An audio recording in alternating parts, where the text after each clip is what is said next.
I know it's not a lie, but I tried so hard. All the time we spent, wonder where it went. Why must time move on? Why must we grow apart? Welcome to the Final Picture Show podcast. I hope you prepared for the pop quiz we're having tonight. I thought that was a different Keanu movie with pop quiz. Oh, no. You should have been studying your entropy, your thermodynamics, your chaos theory. I only took various one. different definitions of the word purpose, and God, you're right. a little bit of determinism. Why not? I was about to say. Oh, that's determinism. Gosh. I kept saying fatalism. I was like, that's not a word, right? That might be a different thing. I think it might be. That's probably like a new metal like theory, fatalism. That's got to be like something there. having to do with fate. Yeah. Yeah. That's our new metal band, Feta-Lism, and it's just written like death metal, obviously. And there has to be an umlaut in there somewhere. Oh, of course, yeah. Well, we are almost back, caught up to where we're even with the world again for those keeping score for the past, month, maybe longer. We've actually been ahead by 4 weeks. Yeah. Where it always seemed like we were talking about things that had happened much long. The episodes were coming out a little bit after the things that had happened. We were talking about the episode. So now we're back on pace, though. We finally got caught back up. So this episode will come out right at the beginning of April. And here we are right at the beginning of April. Wow. There you go. Yeah. Look at us. Almost halfway through this 2026. And it's been not to date this episode. I know we haven't been doing that much, but you know what today is? What's that? And I just want to say Happy Transgender Day of Visibility. There you go. International. Yeah. Trans rights for human rights. I don't know why people give a shit. It's one of those things where I'm just it just feels like such a weird thing to be all strung up about. I don't know. I think you could say that about most things people talk about. It is. About. I don't know. I think it's just the way I was raised, where my dad just instilled in me, you shut the fuck up and mind your own, boy. And I just am shut the fuck up and it don't bother me. I don't give a shit. What the fuck do I care? If I pipe up, people might look at the dumb shit I do. Exactly. Oh, Lord. I'm probably doing something way worse. I don't even know it. Occasionally, I just start randomly pretending I'm the lead singer of Modest Mouse. It's just a habit I've broken into. If someone was to see that, that would be disturbing to them, more than likely. So who am I to judge, right? Who am I to judge? Although tonight we are going to be passing a little bit of judgment, our own judgment, on Matrix Reloaded. Oh boy. I had not seen this since I saw it in theaters, like I said in the last episode. We talked about The Matrix. And having now watched it some 20 some odd years later, man, this movie suffers from a lot of things. It's not, I don't want to say it's a bad movie, because there were portions of it I really liked. Yeah. But as we get into the plot and as we get into the background of it, I feel like one big theme is going to keep reappearing, which is just mistimed. Because the first one comes out in 1999, and as you said, it came out today. I was listening to our episode as it came out to make sure we didn't sound completely stupid, just our normal level of stupid. I was about to say yeah. We strive for drunken Orson Welles around here, so hey, there you go. The French. French champagne. Celebrated. All right, anyway. Yeah. So, so the first one comes out in 1999, and in that episode that we talked about last week, you mentioned that going into that movie, we as a society, within the cultural feelings, right, there was this mistrust of computers. There was this general fear of what the fuck is going to happen in the year 2000? What is this internet thing people are talking about now? Around this time period, I remember my mom buying something on eBay for the first time and being just terrified that she had just gotten her identity stolen. because she bought something on eBay, and just like it was a big deal, right? We needed a computer part, and we couldn't find it locally, so she had to go online. And the guy at Circuit City, R.I.P., recommended eBay. And I remember my mom driving home and typing it into the computer, and then just kind of looking at it and being like, I don't know. I don't trust it. To go from that in like 1999 online shopping to like where we are now. Oh, God. You know, it's such a different world. And so the second one, though, 2003 it comes out. There is millennials, obviously, we can attest to this. Yep. As a human being in 1999, the world and me as a human being, as well as you, even though you're older than me, it was such a different world before 2001 and after 2001. 100%. Like, I don't want to say like 9/11 is like a cultural dividing point, but it kind of functions as one in much the same sense as like the assassination of JFK or maybe COVID for our younger generation. I would say, yeah. Perhaps the war in Iran going forward for this generation. Oh, God. Well, I don't know. That's not going to end ever. So, you know, it's just 250 years versus a 5,000 years of history. Yeah, they may want to protect it a little bit. Right. Who would have thunk it? I mean, was I the only one paying attention in fucking history class? Anyway, probably. Sometimes I feel like it, dude. There's sometimes where I'm just like, I'll see the world play out, and I just am literally like, God damn it, Mr. Gerleman mentioned this. Was nobody fucking paying attention? Like, I was like, God damn, dudes. Like, well, not to a guy with a name Gerleman. I'm sorry. You he did have a funny name. Oh no, dude. You said we were as high school students. So. As high school students, we made fun of his name all the time. Of course. Guilty. I'm sure the kids make fun of my name. I'm sure they love to make fun of my last name. Oh, they can make all kinds of stupid things. So with that, you know, all kinds of dumb shit. Kids are dumb. They make up dumb shit. Who the fuck knows? Who knows? Yeah. But. So like the movie, it came out in like 2001, which would have been rushing. As we get into the background of this movie, it was very involved. Yeah. Then you're coming into a very different world. After 2001, as a society, the internet's changed. We relied on it very heavily in 9/11 to get information about what was going on at the Twin Towers as well as the Pentagon, and were we going to war, who we're going to war with, you know, all of that stuff was happening in such a real-time moment that is when the internet kind of became what it is now, because it was able to answer a lot of those questions much faster than modern television was or newspapers were. And it left them behind in the dust, and they still haven't caught up. No, hell no. 24-hour news is still always behind. Oh, I hate. I'll catch it every now and again. I'm like, you sound terrible. You know, I've completely avoided it for the last couple of years of my life, and it's been a wonderful thing. That and completely removing social media outside of this show has dramatically improved my 30s. There's some tips to you 20-year-old listeners. Get off of social media. That'll help you in your 30s. Oh, yeah. Now, I will say, thinking about the internet and our relationship to it in 99 versus 2003. Yeah. I remember being on the internet in 99. It was very much like this. Chat rooms. It was very much like chat rooms. It was a very different, you went into, maybe you made an Angel Fire or GeoCities page or something. But it was GeoCities, yes. I know what you're talking about. GeoCities. I had a GeoCities page. And that's how I used to find out about punk bands. I used to go into chat rooms and talk to people, and they would be like, check out this band. And it'd be like, oh, okay, cool. And then you would that's literally how I would, and then authors and talking to all kinds of people. Private sometimes. Conversations I definitely should not have been having when I was a child, but I was having them on the internet.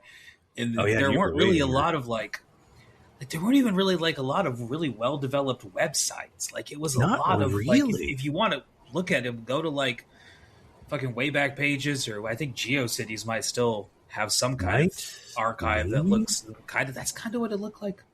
Yeah. It was very unevolved. It was very unevolved. It was kind of like a Wild West, and that's kind of what... Oh, Lord, yes. And that's kind of how the first Matrix movie feels, Yeah. We're in this pioneer land, Yeah. And Terms like program, virus, upload, download. Yeah. These are still not known by everybody, right? Not that they would be by 2003, but more people know by 2003 what these terms mean. You know? In 1999, my mom does not know what a megapixel is. By 2003, she does. Yeah. Oh, yeah. So, like, you know, even people older than us were learning about these things because they kind of had to. Their jobs were dependent on it. Yes, absolutely. And that's another thing that really happened. Our dependence, I don't know, because we didn't have the full dependence on computers and internet yet. No, like it wasn't like fully fleshed out. No. So it was something that you could look at from the outside. But yeah. When I was a kid, we had a computer in the house, and it was upstairs in my parents' little like cubby area before they went into their bathroom where their closet was. And that was it. That was where it was. Yep. That was where the phone jack was. And if anyone was on, if my sister wanted to talk to her friends, you couldn't be on the internet. See, because we there were was lucky. One or the other. We had 2 phone lines. We did not. We had the one. And it was, Matt, you need to get off the internet. Amber wants to talk to her friends. Oh, fuck. Amber's going to be on the phone with her boyfriend tonight. God damn it. Like, right? Shit. Oh, God. So, I lucked out. So I got to another like old. I was going to say another computer. I did during the summers, and I was going to say another like story of old internet, because this movie leads me to a story of old internet. But one of the ones from before 2003, was playing Civilization 3 via email. Oh, that used to be how you sent your move. Is you would send like an email, and then it was like it was very, very, very. That was one of the ways you could play it. It was very, very, very low tech multiplayer, where it was very much like, all right, I'm going to do my turn, and I'll come back to this in a couple days, and we'll see what happens. And like that was it. Like it was, it was very much like a very different kind of a world. And then coming into 2003. At the end of this movie, which I went and saw in theaters, I went home and I went on LimeWire and tried to see if I could download it. Oh, wow. That's how different the world was between the first Matrix movie and the second Matrix movie.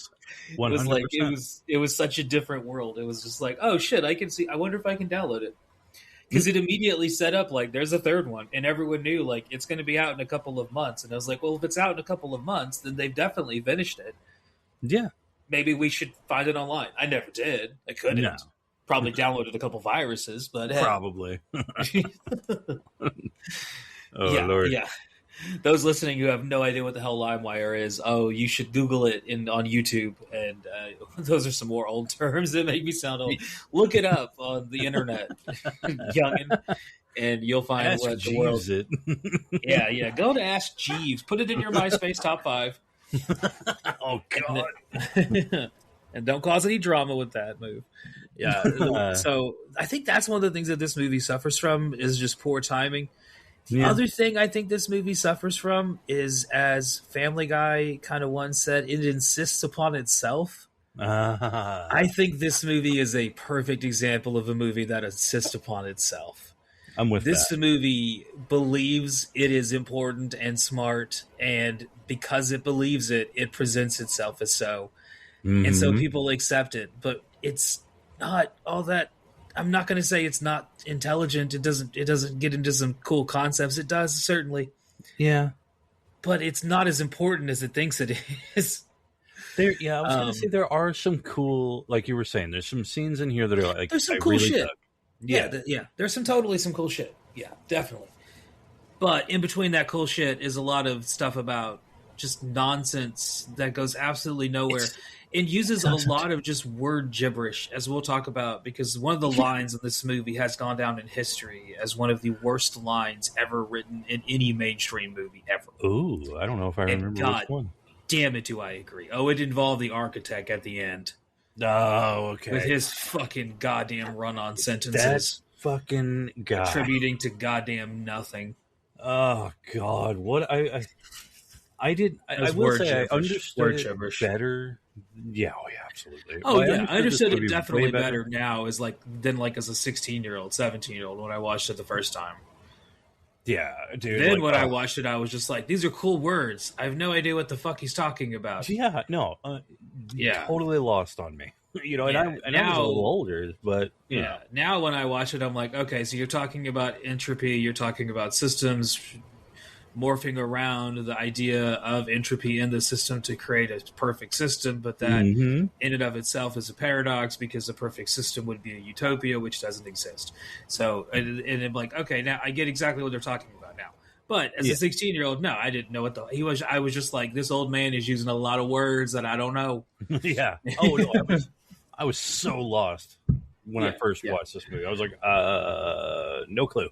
No clue. Yeah, well, let's get into the background. We have rambled on for 15 minutes. Although, as we've been told, we got a review of our show, a live review. Talked to someone who listens to our show, and they said that they like the rambling. So, a ramble we will. A ramble we will. I was about to say, careful what you wish for. Well,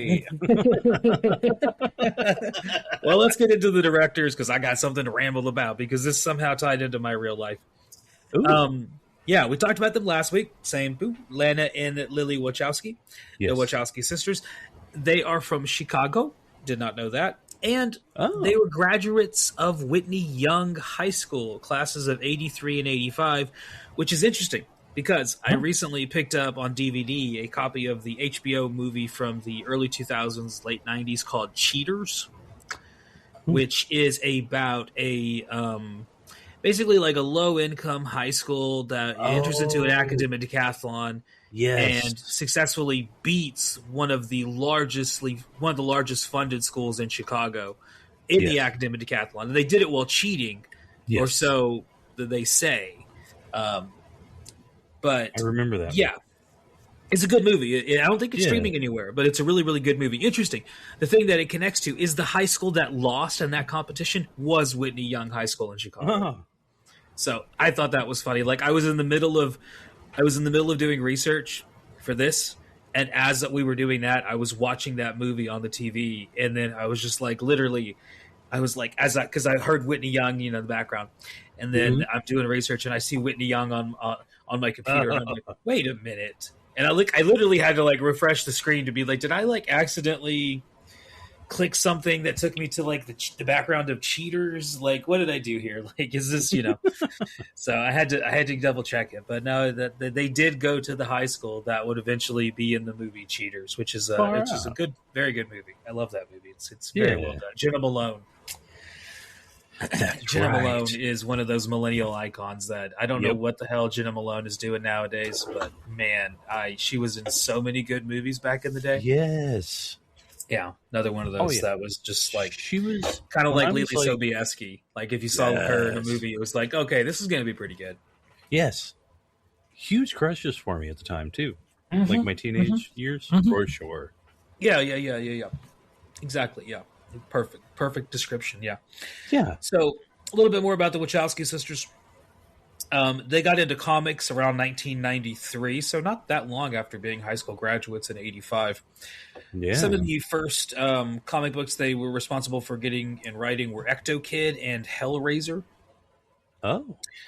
And then in 1994, so just a year later, they would pen their first screenplay, which was Assassins, that Sylvester Stallone, Antonio Banderas movie. Oh, that's right. Yeah, which is technically not attributed to them, I believe, in the DVD cut. I don't think they're listed as writers because I believe it was stolen from them.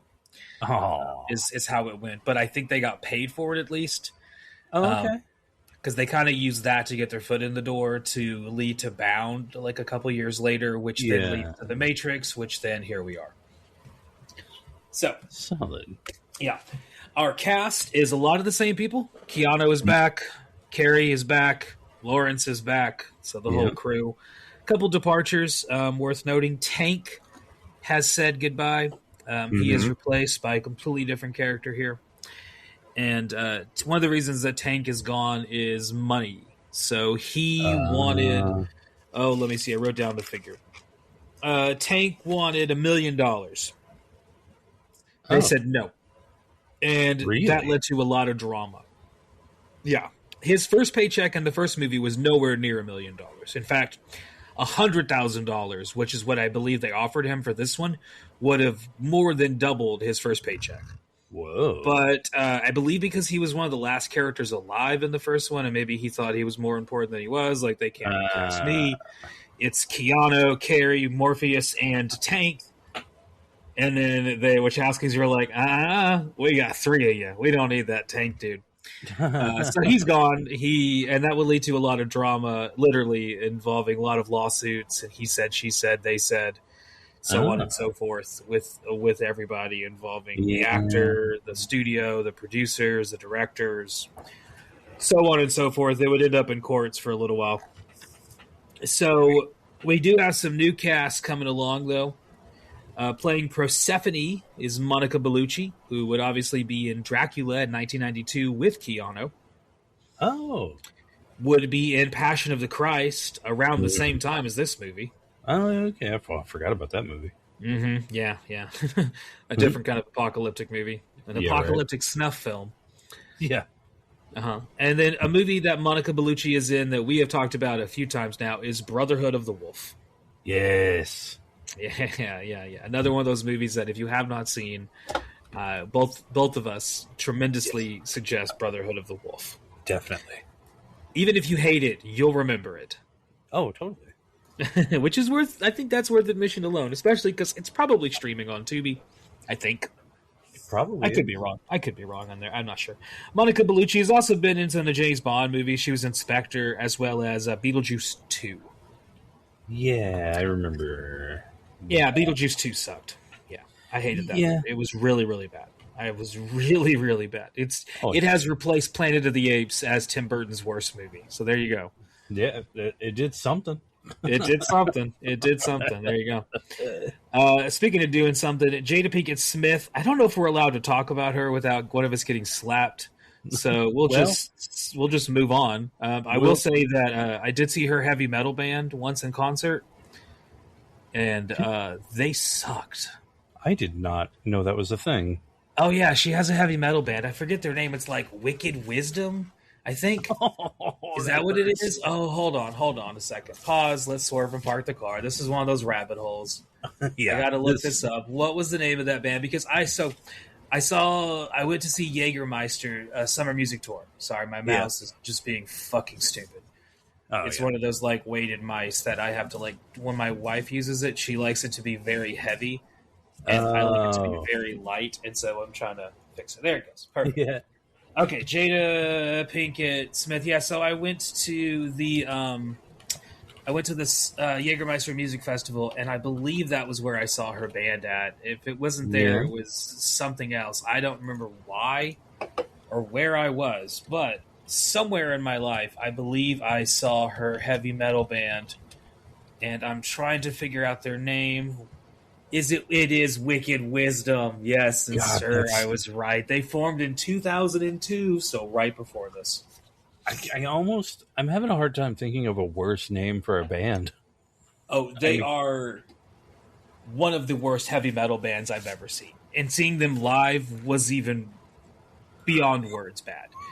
Because the crowd gave no shits. So it was like, one, they weren't good, but two, it was to like a crowd that didn't care. So, like, they would finish a song, and it would be like, woo! And then they'd be like, thank y'all for coming out tonight. We're Wicked Wisdom. And the drum roll. You know. Yeah! All right, Nickelback's up next. You know, whatever. Like, it was one of those kind of things where they only had, like, 30 minutes. So, it was one of those shows that I remember walking away from being like, God, that was fucking awful. And then it was years later that I was like, oh, that was Jada Pinkett Smith's band. Okay, she was that lead singer that I remember being like, I have no idea what she's saying, but she's running around screaming a lot, and she's got more energy than anybody else in the room cares to give her back. So good for her. Oh, wow. But let's not talk more about her, because I believe Will Smith might show up and slap us. I don't need to be slapped. It's not not an ideal situation. I would like to not be. Yes. Let's not have that happen. Next up on the cast is a man that I need to... playing Link is the character's name. I need to look up how to pronounce his fucking name. Yeah.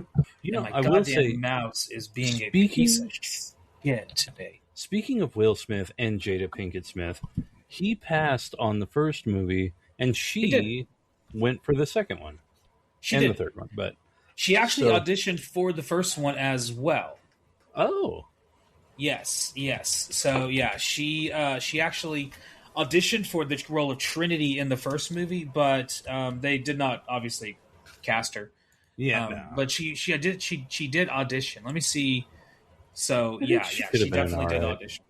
I think she'd have been. Yeah, she could have been all right. She could have been all right. Yeah, I think so. But she did good here anyway. So yeah, I thought she did pretty well. Yeah, one of the least egregious things in this movie for sure. Oh yeah, totally. Speaking of least egregious, is one of my favorite actors, which is the next guy we'll talk about, playing Link, who's replacing Tank, is Harold Pierno, who is mostly known to me and most millennials as Mercutio from Romeo and Juliet, the Leonardo DiCaprio movie, Baz Luhrmann, that movie. Yes, I really like that movie. I don't know if it's because I watched it at such a formative age and it's very visually evocative. I don't know if it's because it's got a couple of my favorite actors, Harold Pierno, John Leguizamo. Yes. It's got a couple other people that we've actually talked about so far, just our podcast that have randomly showed up in that movie. I love the soundtrack, Radiohead, the Cranberries. Oh, yeah. Sixpence None the Richer. There's just a lot of things that I think I really like about that movie. Now, I can take a step back and examine it from a non-millennial standpoint and say that it's probably not a perfect movie or even any a particularly good movie. Right. To a lot of people. I can see a lot of people hating it. But I think he's great as Mercutio in that movie. I think he steals the show, which, that is the best role in the entire play. Oh, yeah. Yeah. I'm with that. Every Shakespeare play has the one role that is really, really, really well written and interesting to play, and everybody else is just kind of okay. Like Romeo, yeah, he's okay. Romeo, who gives a fuck? Yeah, right. Juliet's kind of boring, but Mercutio, he's interesting. The guy that's in the middle of both families who's playing it, he's kind of got some character depth. I like it. Especially how he dies. How his death is the catalyst for a lot of the events that set the play in motion. If I was going to play in Romeo and Juliet, I would audition for Mercutio, and if I didn't get him, then hey, can I be Tybalt? Those are the two characters. Yeah. Yep. I have no interest in playing Romeo. Get him out of here.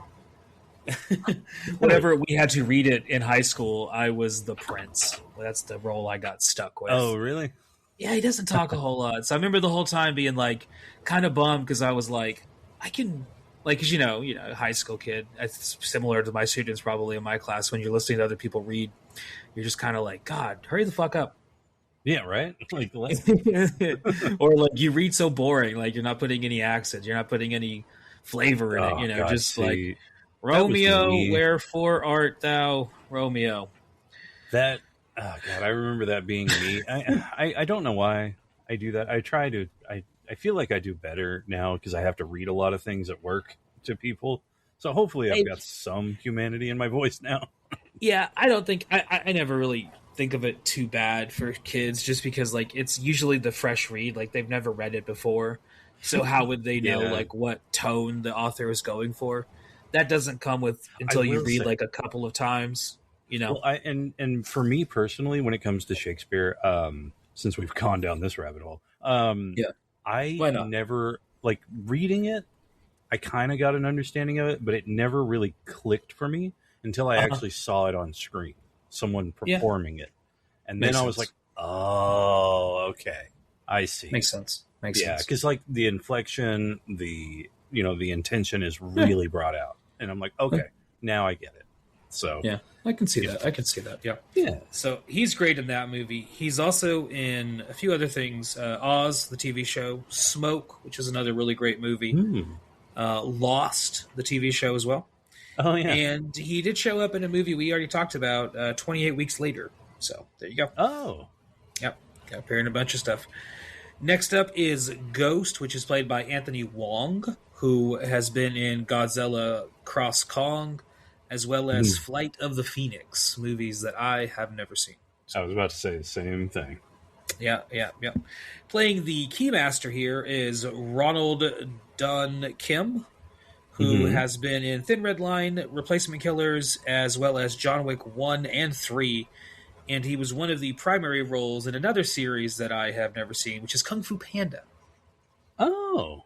He believed he was the, maybe like the main trainer or dad maybe in the first one. I don't know. God, I'm could trying have to been think the main who trainer. Would have been. You have to look him up. You have to look him up. Because the main trainer was Dustin Hoffman. Okay, and, so it's not him. Yeah, and the dad was what's his name? Dang it. He's been in a lot of different things. He was a different guy. Anyway. Yeah, but you know. He was in that movie. He's somewhere. Yeah. He was in that movie. He might have been, you know who he might have been? He might have been like the top trainer. Like not like the main trainer, like the top trainer. The turtle. I think that might have been him. That makes sense. Lao. I don't know. Yeah. So this movie is upscaled from the first one in practically every way. Cost, production, expectations, visuals, every single thing. Oh, it was a big jump in visuals for sure. You notice it. And so with that comes a bunch of like random cast members that just get thrown in here as well. Yeah. Including people that we're not going to talk about, but Roy Jones Jr., the boxer, shows up in a somewhat prominent role. He shows up a couple times. He has at least a few lines of dialogue. Yeah. Next is Cornel West is in this movie. Oh, yeah. Modern day politician. And Aaliyah was supposed to be in this movie. And in placing her, because she had passed, is Marvin Gaye's, I believe, granddaughter, Nona Gaye. Mm-hmm. And another person that was supposed to be in this movie, which also passed, was Jet Li. He decided to not be in this because, well, money. Oh, yeah. Yeah. He wanted a little bit more than they were willing to pay him. So, was he going to be that one dude, Seraph or whatever? Because that feels. I believe possibly yes. That was one of the things he asked for. Yeah, but I believe the main hang-up was that he asked for money equivalent to that of Keanu. Oh, okay. I mean, and I kind of get it because he's Jet Li. Like he was kind of already like he was a huge star in China at that point. Yeah, like had he been in this movie, you would have secured the entire Chinese market. Oh, now definitely. You probably already had it anyway, yeah, or at least a chunk of it, so you didn't need him. But it definitely would have helped, and it would have kind of made that breakthrough that we would see. Well, I guess he was already kind of breaking through at this point into American culture. Like Romeo Must Die, I think it already come out by 2003. I think it did. Yeah. Well, and then of course, then there's the movie that Jet Li's in where he is the one. Yeah. The movie named The One, where he has my favorite line, which is dubbed, but it's like the multiverse. The amount of times I just say that randomly. Oh Lord! So the multiverse. So speaking of the multiverse, one of the characters that didn't understand the multiverse that was supposed to play the architect was Sean Connery. Oh, yeah, he was the guy they had in mind, and he rejected the script because he just didn't understand it. He was like, I don't understand what the fuck you're giving me here. Like, this doesn't make sense to me. I got nothing for you here. So, honestly, like we said, upscaled in every way. I gotta respect that from Connery. You know, just to be like, dude, what? This is way beyond. I don't know what you're trying to do here, and I don't know what these words mean. So, no thank you. Yeah, you can see he kind of regretted not jumping onto some of these more obscure, or what at the time seemed like obscure-ish, sci-fi franchises. Because one of the last things he would do would be in, League of Extraordinary Gentlemen. Oh, yeah. Oh, Lord. Yeah, that was kind of his last, like, well, I've said no every other time. I'll say yes this time. And it's like, oh, man, you should have said no.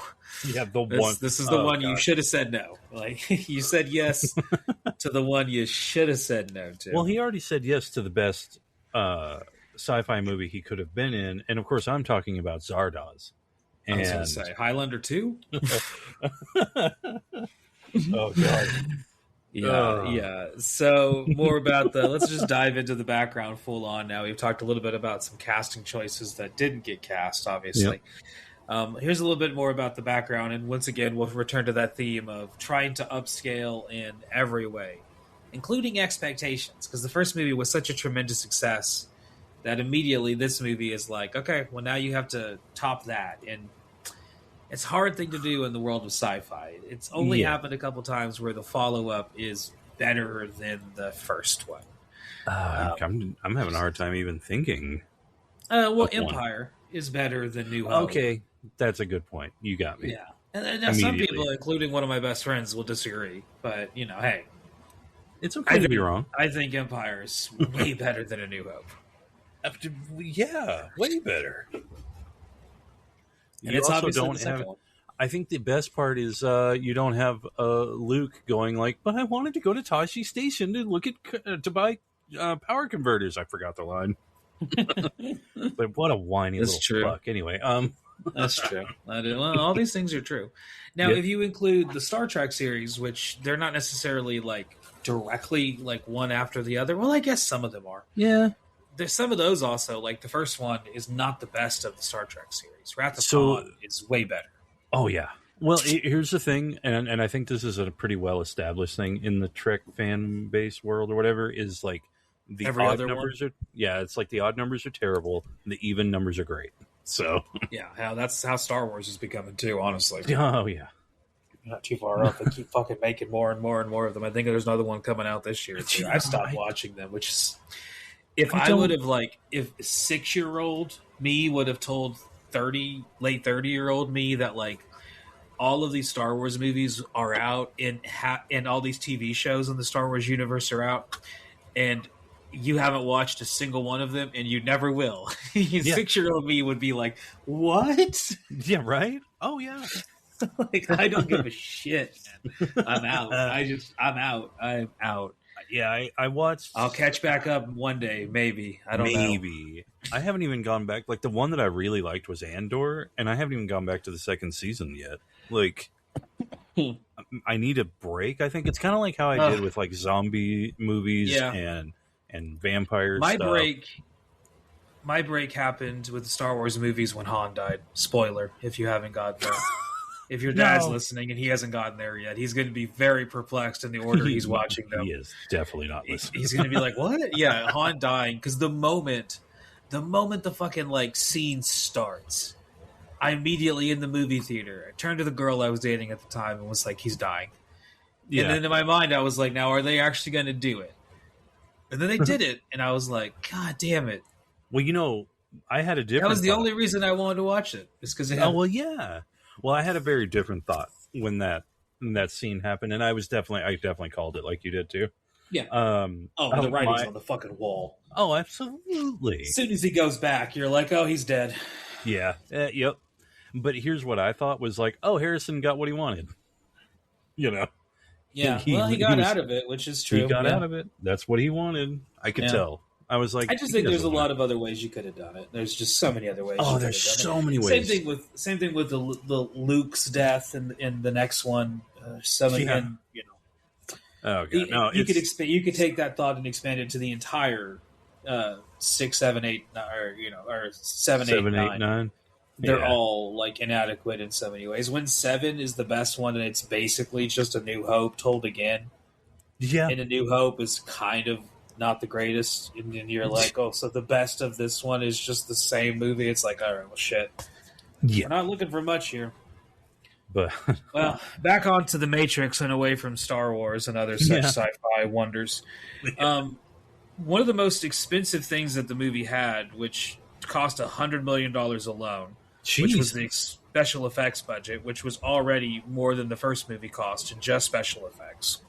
Well, they really Oh, they upped everything. That highway scene that goes on for honestly too long. Honestly, a little too long. Well, you know what it reminded me of is it's kind of like how, like a George Miller type of thing, where it's like, it's very much a Mad Max situation. Yeah, it's tense as hell. Yeah, but I mean, it just goes on for too long. Oh, it does. No, there's a certain point where you're like, oh god, we're still here. Yeah, it just trim a little piece here and there. Like, I'm like, God, this goes on for a long. It took them 3 months to shoot, and they're obviously very proud of it, and I understand why. Oh, I totally get it. I mean, I feel kill your darlings, kill your darlings. Oh yeah, that's you got to be willing to get rid of the things even that you like. Hey, it's okay. Save it for the director's cut. Exactly. Yeah, exactly. Save it for the director's cut. I would have trimmed a little bit of the highway chase scene just to speed the movie up a little bit, or if not that, then trim a little bit beforehand. Because either way, the movie is a bit plotted. It's a bit plotted out. It takes its time when it doesn't need to. Oh yeah. Speaking of things taking their time when they didn't need to, so before the directors made this movie, they were heavily inspired by Stanley Kubrick. Which several of the cast members, the crew members especially, who have done interviews with podcasts, books, and things of the sort, have said when they made the first movie, everybody had a great time. Then they made the second movie. And the Wachowskis seemed to be under the impression that the best way to get a good take was to do 90 takes. Oh, God. And so, as a crew member and as an actor, that is fucking exhausting. Yes. Because even like simple things, hey, I need you to walk through this door. Okay. And I need you to look stern while you're doing it. Okay. And then I need you to hit this mark. We have it marked on the floor. Understood. Cool. Simple setup. Probably do it 1, 2 takes. Maybe let's get a couple just for coverage in case we need to edit. Yeah. We're doing it 90 times. We're setting up cameras, lights, roll, action, sound. Do it. Okay. Do it again. Do it again. That sounds like a lot of work for an editor, That's how Kubrick liked to shoot. Yeah. And a lot of it was like psychological torture, which you can kind of see in the context of a lot of the characters in his movie. Oh, yeah. But it also... I met one personally, so... Yeah, his style is not for everyone. And the crew of this movie, a lot of them hated working on this movie and the second one, the third one rather. They were filming them both almost simultaneously, so it was very much like, this is fucking awful. Yeah, like this is just a miserable experience altogether. I would hate it. I mean, it would be miserable. You would be absolutely miserable. That's why there's a different movie that had a very different approach, and I'm upset that I can't remember the director, but it was Birdcage, where they rehearsed everything beforehand, before they filmed anything. They had rehearsed, quite a bit, and then once they had made their decisions in rehearsal, that's what they did. That's whenever they did what they did when they filmed it. See, I would either do it obviously you would have to have rehearsal. That makes perfect sense. In order to internalize the lines, you need to read them several times, and you need to read them with another person so you can get their reactions, you get their timing, their pacing, how they're reading it versus how you're reading it. So you desperately need that. And you can do that in like a cold read, table read. You could do it on, if you're making a play, typically you're doing it on stage where you're literally seeing the scene and the marks and doing the blocking and everything that you need to do. On a film, sometimes you're doing it both times. Like, you do it beforehand and then you do it when you get there as well. And changes might need to be made depending on like how lines are read or where things need to be happening at, or the blocking for certain things. It's going to take us a little bit longer to get this curtain moved over or get this set piece moved over. So when you say this, pause for it doesn't have it in the script, but I need you to pause. Things like that. Yeah, absolutely. So you desperately need all of that. So that all makes sense, and that. But doing it 90 times over and over and over again, there's no justification. A lot. I feel like you could get it after 1 or 2 tries, and if you're not going to get it after the first or second, you're probably not going to get it. I can understand doing more than one. Nerves, people fuck up, you miss the line, whatever. Yeah, but if everyone's showing up to do work, then it shouldn't. A couple times and you're good to go. it's nice to, I think as an actor, probably they would want to have a little freedom to make a different choice, Yeah. Be like, well, here, now you can kind of choose. I was going to say, I don't know how the Wachowskis are about that. Certain directors are like, fuck no, the words on the page are what you're goddamn saying. Oh, yeah. Tarantino is notorious for that. There is no ad-libbing. You say what is on the page, damn it. Kevin Smith obviously is also, I don't think he's as dogmatic, Kevin is, but I know that he in the past has been very much like, I prefer no ad-libbing. Yep. Whereas some other directors, like we've talked about Christopher Guest and his whole crew, they don't even really have a script. They just have a loose outline of what each scene should kind of begin and end with, and then let's go have some fun. I think that would be if I were to do acting of any kind, if anybody would let me, I would like to do it that Christopher Guest style. Just really dig into a character, understand, be a character, really study it, and then be given some free reign to be like, okay, well, react how basically be the character now. Yeah. And I think that would be interesting. Baby. Yeah. I think that'd be cool. Speaking of getting into it, they spent 8 months of training. So the first movie had, I think, like 4 months of training. Here we get 8 months. And they started training in the year 2000. So literally, like right after the first one came out, it was so successful. They were like, okay, this is the franchise now. Guess what? All that training, and then they bring in a lot of CG. A lot of CG, a lot of wire work. Yeah. A lot of those things. Lots of those things. Going back to that chase scene, one of the cool things, and we'll talk about the video game here in a minute because it ties in a lot of ways. Oh, yeah. Is on the billboards during the chase scene. You would only really be able to see it during the DVD. You could see cheat codes for the game.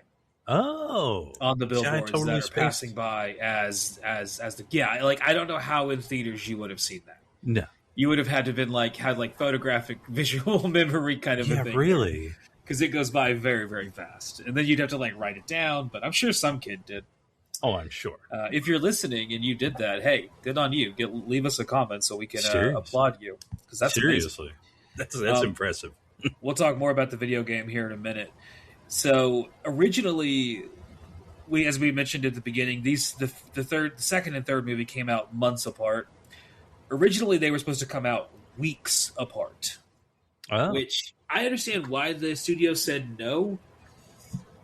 I honestly feel like either you don't need it, just make one big second movie and don't have a third movie, or the third movie needs to come out later on. Because having them both in the same year is just perplexing. Really? Yeah, I'm with that. And also, 20 years on, I'm still that's a weird choice. It's a very weird choice. And I don't know why you did that. These two movies feel like one movie, They do. They desperately feel like the same movie. There are literal parts of this one that I was watching it where I was like, I thought that was in the third movie. Yes, exactly. And there's also parts in the third movie where I was like, I guess that's not in this movie. Yeah, exactly. There were parts of this movie where I was like, that didn't happen here. I guess that's in the third movie, huh? Yeah. I completely forgot that. The whole, hey, it needs to be 3 movies and there needs to be one, and then a couple months later we're doing the other one. Yeah, it kind of just made the second movie feel like a publicity stunt for the third movie. And if that's a good case, point. It's why am I watching it? Why not just you could see the third movie and see how it ends? And I'm sure if anything important happened, you'll fill me in on the third movie. Yeah, they what I missed in the second. Yeah, I feel like second and third movie could have just been one movie, and I think it would have done really well. I think it would have done just as well as. I think financially it would have done well, but the benefit of making 2 movies is you get double paychecks. Oh, okay. Well, all right. That's a good point. There you go. And you only had to pay the actors probably once because you probably made them sign on to do both at the same time. So if you agree to one, you had to agree to the other. Oh, you Not only that, it looks like, based on what I'm seeing, you also had to agree to be in the fucking video games because they also, all the actors show up in the video games as well. Oh, Tom Cruise couldn't have done it. Yeah, he would have said, fuck that. I'm not doing that shit. Yep. One of the funny things that I thought about this movie is in order to keep it secret, because they didn't want people to know too much about it before it came out. Oh, yeah. That would have ruined it. Yeah. They shipped all the promo materials as being Caddyshack 2, which, had I worked at a theater in 2003, would have immediately tipped my fucking dumbass off that something was up, because I would immediately have been like, Caddyshack 2 came out years ago. Yeah, that's an 80s movie. Why is it coming back out? That's bullshit. I'm investigating. You triggered me here. Like, you should have just called it something else. Like, Fido goes out. I'd have been like, oh, I don't give a shit. Whatever. Yeah, like J-Lo's newest rom-com or something, you know? It should have been something like that. Caddyshack 2 immediately is like, that's bullshit. That movie came out already. It's terrible. Like, yeah, it is. God, we've been there. We did that. It's such a bad movie. Fuck. Dan Aykroyd tries his best, but it doesn't work. Yeah, is that him trying his best? Oh, God. Well, it's him trying. He's doing something, I guess. You got to give him that. You got to give him that. Speaking of giving people shit, Keanu gave himself quite the payday. Would you like to know how much money Keanu made at the end of the Matrix 3? At the end of the trilogy, the first 3 movies. I'm not including the 4th movie. We're not even going to talk about that until much, much later on. But the 3 principal movies, Keanu's payday total. You want to take a guess at what it is? Oh, God. I mean, okay, let's see. If Tank was asking for $1 million, yeah, he was wanting $1 million for one movie. Now Keanu is getting quite a bit more than that. I was about to say Keanu, he's the one. So I'll give you a hint. The figure is more than you and I will probably ever make combined in our lifetimes. Oh God, this could be $1 million. No, I don't make much money. I would say, I live on soybeans. Yeah, seriously. I mean, I kind of do. My meal prep is rice and beans, basically. So, but it saves you money. I only get 30-minute lunch, so you do what you gotta do. Yep. So I just thaw or microwave up my meal prep. So the I'm gonna say definitely. I'm gonna say. It had to be over 10,000. Sorry, 10 million. Way over 10 million. $156 million. Wow. That's how much Keanu walked away from this with. $156 million. I'm trying to think. A lot of that is him getting points on the back end. So when the movie does well, he gets a percentage of the profits because he's the main star. Oh, okay. I didn't even. He also has a deal with all the merchandise, all the video games. He gets. Oh, okay. He's getting a cut of all those. He actually had to reduce his salary a little bit here just for the movie to come under budget. I think he took like $30 million off of his salary for the second one, just so they could afford a little bit more things creatively. That's cool. Okay, yeah. I mean, when you're walking away with 156, you're like, what's 189, right? I was gonna say, if I had that kind of deal where I was getting that type of back end shit, like, you don't have to pay me much at all, dude. Like, if you gave me a fraction of that money, I become the nicest human being you ever fucking meet. Seriously, you run into me on the street. What do you want? You want a fucking Whopper? Hell yeah! Let's go eat lunch. Fuck it. I'm a millionaire. What the fuck do I like? I'll buy you a goddamn burger. Hell yeah! You should give me $156 million. Even if I had that much money, no, let's go to Five Guys. I'll treat you. I'll get the expensive shit. I'll get you some expensive. They'll just throw a bunch of fries in a fucking bag and hand them to you, you goddamn heathen. This is high living. I'm telling you. Like, this is how the wealthy live. They eat out of a fucking. Do you want to see the other side? You want to see how the other half does it? The other half that eats out of. We don't even measure fries, man. Just throw them in a fucking bag. Oh. I do love that Five Guys does that. Like, you order a large, they're like, here's your fries. Also, here's a bag of more. Yeah, we don't know. We can't measure.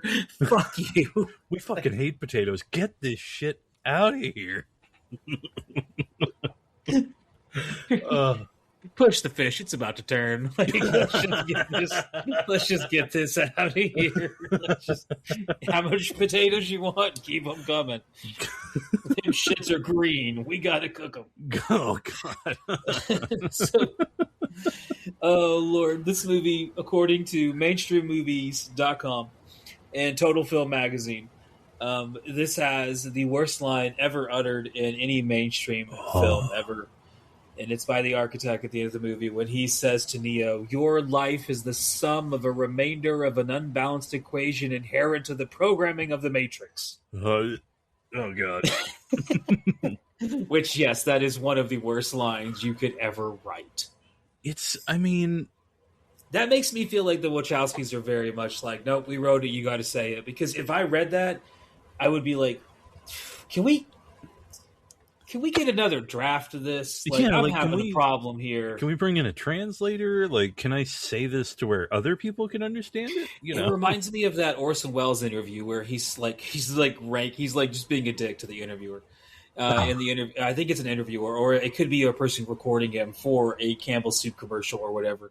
But at one point, he basically says something to the level of, like, it's English. You have the words, but just not in the right order. It's like, yeah, that's kind of what that sentence is. Your life is the sum of a remainder of an unbalanced equation inherent to the programming of the Matrix. That is a lot. That's a lot. And it's... You know how you can simplify that? Your life is bullshit and nothing you do matters. There you go. I simplified it for you. Put it in common speech. There you go. Well, yeah. No, it's annoying. Yeah, because that's basically what he's saying at the end of it is like, hey, every decision you've ever made as a quote-unquote the one has been accounted for because you yourself are a program operating as designed within the system of the Matrix. Mm-hmm. That's all he's saying, is that the system has accounted for the level of entropy, Neo, and has customized itself to create an answer for that level of entropy. And then we see the third movie, and all that goes out the fucking window. Oh God! I won't. I haven't even watched it. I hadn't thought to watch the third one yet because I was like, "Oh, I'm gonna poison." Oh God, dude! I'm gonna watch it tonight. But yeah. But like part of the word salad that you're throwing out at us just seems like you're desperately trying to make it sound important. Which gets us back to that whole idea that I started off with of like, as Family Guy once said, it insists upon itself. Uh-huh. It thinks it's important, and therefore it is important. But it does not actually give us any proof of being... Because at the end of the day, what the fuck happens in this movie? Like, at the end of the first one, we know that Trinity loves Neo. Gotcha. We learn that the Sentinels are after the humans in Zion. Gotcha. Mm-hmm. We learn that basically, like, the whole reality is fictional. And, you know, the world ended in 2199. We don't know what year it is. Blah. Like, there is so little that actually happens in this movie when you actually break it down. Wow, you're right. It's really kind of embarrassingly, like, clear that this movie doesn't need to exist.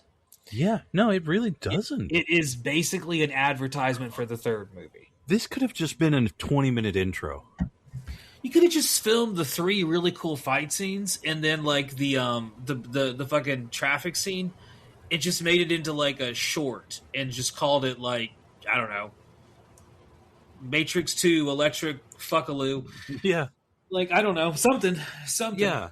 I think this easily could have been completely stripped away and just a few things could have just been the intro to the rest of the movie, you know, and there's probably things we're going to talk about in the third one. We're going to be like, we could have totally gotten rid of that. Probably. So next up we'll talk about is the video game tie-in, which is Enter the Matrix, one of the first of the video games. We'll talk about more next week because there was a few more that came out between. Yeah. Or not between these two films, but directly after the third film. There are a few more video games that continue on the story of Neo. But Enter the Matrix, it runs parallel to this game, to this movie. So the events of the game kind of run alongside it. Yeah. And it mostly focuses on Niobe and Ghost and their actions leading up to the meeting that they have at the end of the movie with Morpheus, where they kind of lay out the plan, very Ocean's 11 style. Oh, it was. Somebody watched Ocean's 11. Yep. Yeah, the video game cost $20 million, which at the time was the most expensive video game ever made. Yep. Every single actor showed back up to do motion capture and voice acting. Huh. It sold well, but was hated by the critics, which is something we can apply to the movie as well. Oh, yeah. And the company that would be responsible for it, the publisher, was Atari, who at this point in time was kind of notorious for spending money kind of frivolously. which would eventually lead to them going bankrupt yet again. The company behind the game, the company responsible for making it, is Shiny Games, which actually had a pretty good track record up till then, including Earthworm Jim 1 and 2, and then they would do some PC underrated classics in Sacrifice and Messiah, which are both some fun PC games from back in the day. There you go. Yeah. The movie cost $150 million to make, and like I said, $100 million of that went to just the special effects. And that's an estimation of the budget. Obviously, that's not accounting for publicity and everything else that would go into it. Usually, we could double the budget, and that's closer to what it actually cost to make the movie. Mm-hmm. Even so, using Hollywood math, $300 million then would be the budget. Movie made $741 million. Yeah. Very successful. Very, very successful. I'd say so. Yes. It was filmed in Australia and California and Ohio. People that we have talked about once again. The soundtrack had some changes. Obviously, we have some continue with the new metal. We got Linkin Park. We got Rage Against the Machine. We got POD. We do got some more techno stuff with Paul Oakenfold and Juno Overdrive. But then out of Park Nowhere is a Dave Matthews Band remix. Oh. Yeah. Yeah. That's... Yeah. There's also some other music that is not in the soundtrack that does appear in the movie. I think Rob Zombie, one of his, shows up somewhere. Oh, okay. Yeah. There's a lot of songs by Juno Overdrive, which in and of itself is a reference to William Gibson's novel Mona Lisa Overdrive, which has... I don't think it has any connection to this movie. So I don't know why that's referenced other than just, hey, this is cool. Yeah. So let's talk a little bit about the cars and the props. So almost all the sets were eventually donated to low-income housing in Mexico, which is kind of cool. Oh, that is cool. GM, General Motors, donated 300 cars, of which almost all of them would be totaled. Yep, that sounds about right.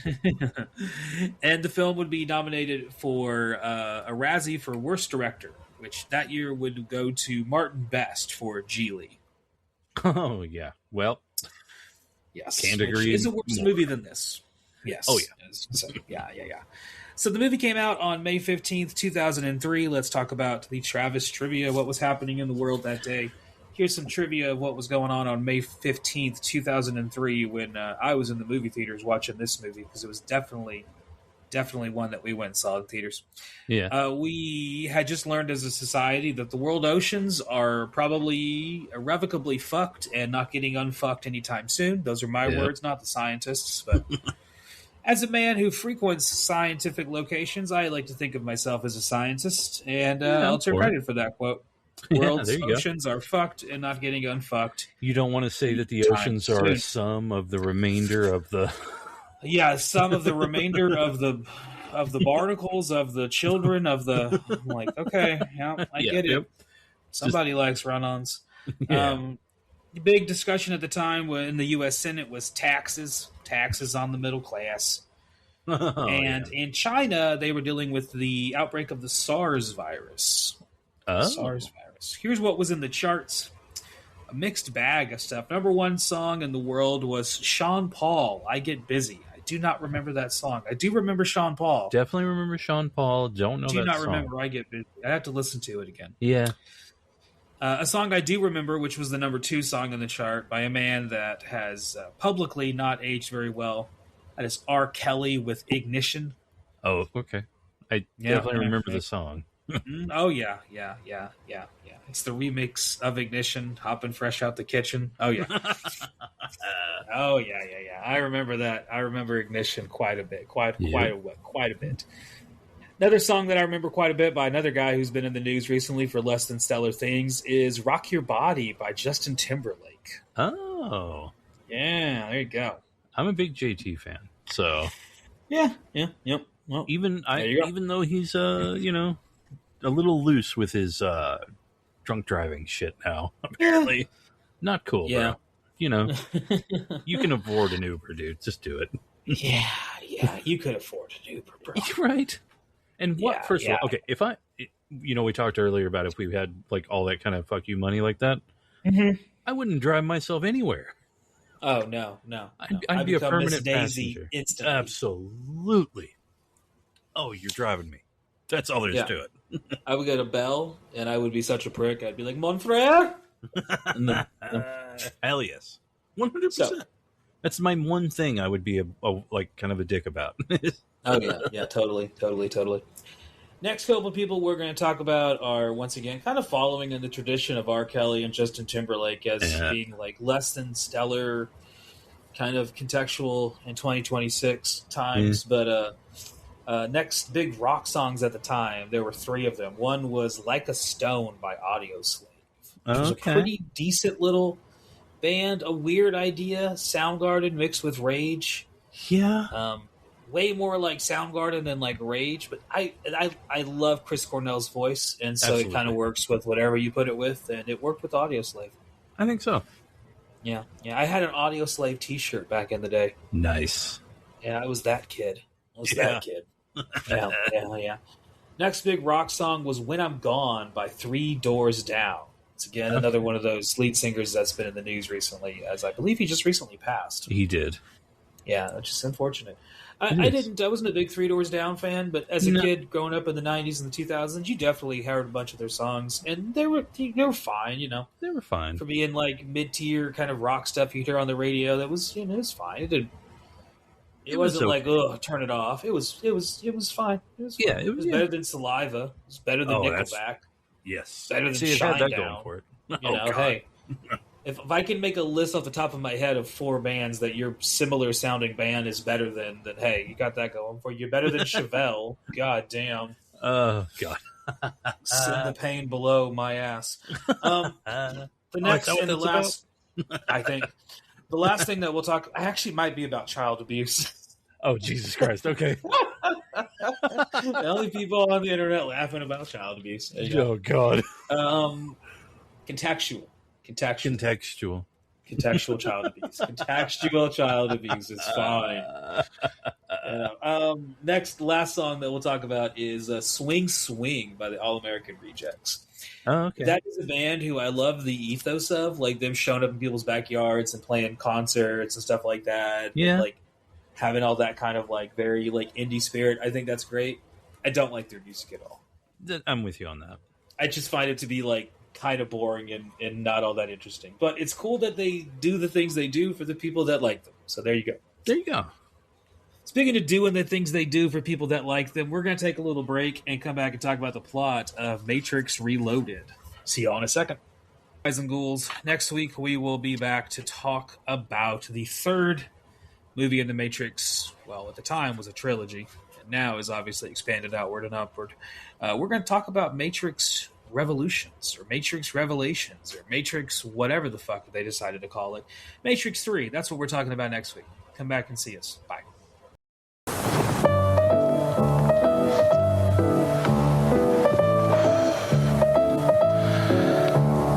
Hello.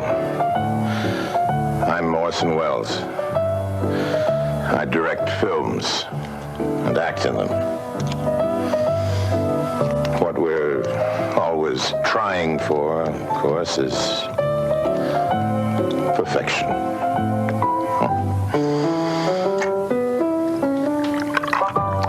In a film, that's only a hope. But with Final Picture Show podcast, you can rely on it. Perfection. Or something. Oh, hickory dickory dock. Miss Piggy went up the clock. The clock what was it? And she fell down my dick, and then she got a suck. I don't know. Because there's that one he did where he's like, old Mother Hubbard went to the cupboard to give her dog a bone, but when she bent over, Rover ran over and gave her a bone of his own. Rover took over. He gave. Yeah, I listened to Andrew Dice at the Rodney Dangerfield live stand-up a couple of weeks ago. During spring break, I was just like watching random stand-up specials on YouTube, and he did like he did a hard 30 minutes. He had that crowd in the palm of his fucking hand. They were dying. Wow. Yeah, and all of his jokes you could not tell now. Like his second joke was like, "Fat chicks, I love to fuck fat chicks." All right, now it was just like, wow, dude, no, none of the stuff he said. But he had that audience in the palm of his hand. Now you could definitely tell. Like after 30 minutes, I think the jokes kind of got a little old and tiresome. But hey, you know, as 30 minutes, he fucking had them. First off, let's get into the plot here. Obviously, we're not talking about the elephant in the room, which is the Animatrix. We will get into that a different day. We'll save that for when we go over anime. I've watched it once, and I remember I really liked it. I got to watch it again. It's been a long, long time, so we'll definitely get into that. So, skipping over the Animatrix, which definitely ties into the plot here, and as we said in the background, Into the Matrix is kind of running parallel to this. I actually tried to look and see if I could find Into the Matrix to download. It is apparently purchasable nowhere online. It is a complete abandonware PC game. Whoa. So I might download it and see about playing Into the Matrix. It's a game I never played. I never played any of the Matrix games. Never a single one. And they were on systems I owned. Yeah. Just never played them. I don't know why. Yeah, it's just, I don't know. Never came up. Yeah. I never came up, yeah. So, obviously, we start with the dream, which is kind of goofy. But beyond that, I hate the title of this movie. I've always hated the title of this movie. Yeah. I get it, like, Reloaded, like, you know, you might as well just call it Matrix Rebooted. Right. Matrix Control Alt Delete. Matrix, hey, remember us? Matrix Alt F4. Like, you know, like, just... It's Matrix.exe, like what? Just it's kind of just nerd. It's just I don't know. I would have called it, as I said at the end of the last episode, and I think you agreed. I just would have called it what the video game's called: Enter the Matrix. Yeah, Matrix, Enter the Matrix. There you go. That's what I would have done. But hey, instead we have this R naming theme that will continue with all the rest of the movies. Yeah, I don't know. Which is one of the reasons that I can never remember which one's which, because they all sound the fucking same to me. Like, whatever. I don't know. I have no idea. Is there any word on what made them land on R words to do? Like, I don't know. Sheesh. I have no idea. For all I know, it has some kind of cultural symbol for Mayans. I have no idea. I don't know. I didn't read that far into the syllabus, Professor. Yeah. I'm sorry. Do I need to purchase that book too? Honestly, right? Like the significance of R. Yeah. Well, sorry, my student aid ran out. I couldn't afford that book. You have to explain it to me, please. So yeah, I really there's parts of the beginning. I never did that. I never dared. There were some. I don't like how the movie starts. I get it. We start with the dream. That becomes relevant later on. Trinity's dying in the dream. Yeah. It's one of those things that as we have mentioned on the show before, I have two big things, and this goes across all forms of interactive, like, visual media, even if it's fucking playing D&D. I hate narration, and god damn it, don't fucking start me in a dream. I don't know why. I just think it's really bad writing. It's immediately, I'm just like, ugh. Like, it's one of those things that I don't teach that in creative writing. I'm never like, don't write when you start in a dream. But if I'm ever successful enough where I can teach a creative writing course to people who give a fuck, that will be one of my, like, avoid that. It is a overdone fucking trope. It is. Like, oh god, yes, but like, I have a story idea that I kind of starts in a dream. It would have to do my story idea, but it's different because it's not really a dream. I don't know. It's an idea that I have that I don't think I'll ever like flesh out because I don't know how to write. Speaking of fleshing out, we do flesh out the world because we expand beyond just our crew. Of the ship. Instead, now first off, we meet Link, who's a new character. And we also then expand and meet all the citizens of Zion. Yeah. We meet all the other ships. We get all these other people that we're introduced to. Niobe, the council, the people in charge. There's a order to this whole Zion here. Like, everybody's got really cool fucking names. That's cool. Yeah. I don't know what my name would be. Perplexing. Maybe that'd be my name. Yeah. I don't know. I'd probably end up Lizard Boy. They'd be like, Lizard Boy. I'd be Dipshit. That's our spinoff, The Adventures of Lizard Boy and Dipshit. If you're wondering what the Patreon's for, that's where we're going to start writing our comic book, the visual novel. Adventures of Lizard Boy and Dipshit. That would be fucking awesome, actually. Yeah, that would be pretty fun, actually. Hey, there's an idea for us. We'll hold on to that one. Put that one in the pocket. See, at the beginning of the movie, the whole big conflict is that Morpheus he wants to stick around and have a ship waiting in case they can go visit the Oracle, because he believes in this prophecy, which becomes a big point to the movie later on. Is this whole idea of purpose, and Morpheus at least believes it's his purpose to follow through with this prophecy that the One is going to bring about the salvation of Zion and, the overthrowing of the machines and the Matrix itself. And so in order to facilitate that goal, he wants to save one ship back from what seems to be like a situation where they could really use all hands on deck. I mean, they've basically got a war coming for them. Yeah. Which we get a little bit more fleshed out in the third movie. Oh, the whole war. Yeah, it kind of expands. That's another one of those things where I thought the war happened in this movie, and the third movie was like the aftermath, and I was like, God, I guess the third movie just has it all, and I just I was about to say, this is all just setup, which could have... It really is. It really is. It could have just been the beginning of the movie. This is the Twilight 4 of movies. Oh, fuck. Of sci-fi movies. It's all just set up. No one needed to watch this.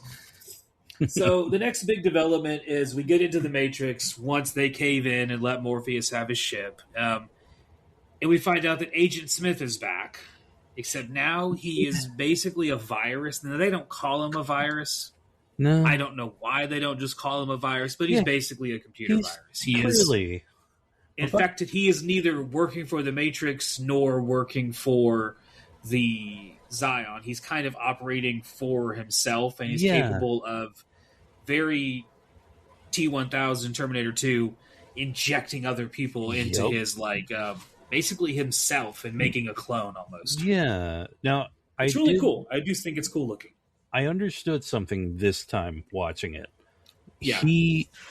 Narratively, he is the opposite of Neo, because Neo is the one singular, and he is constantly replicating himself to be the entire Matrix at one point, I think, at the end, or on the third movie, I think is how that happens. It's been a long time.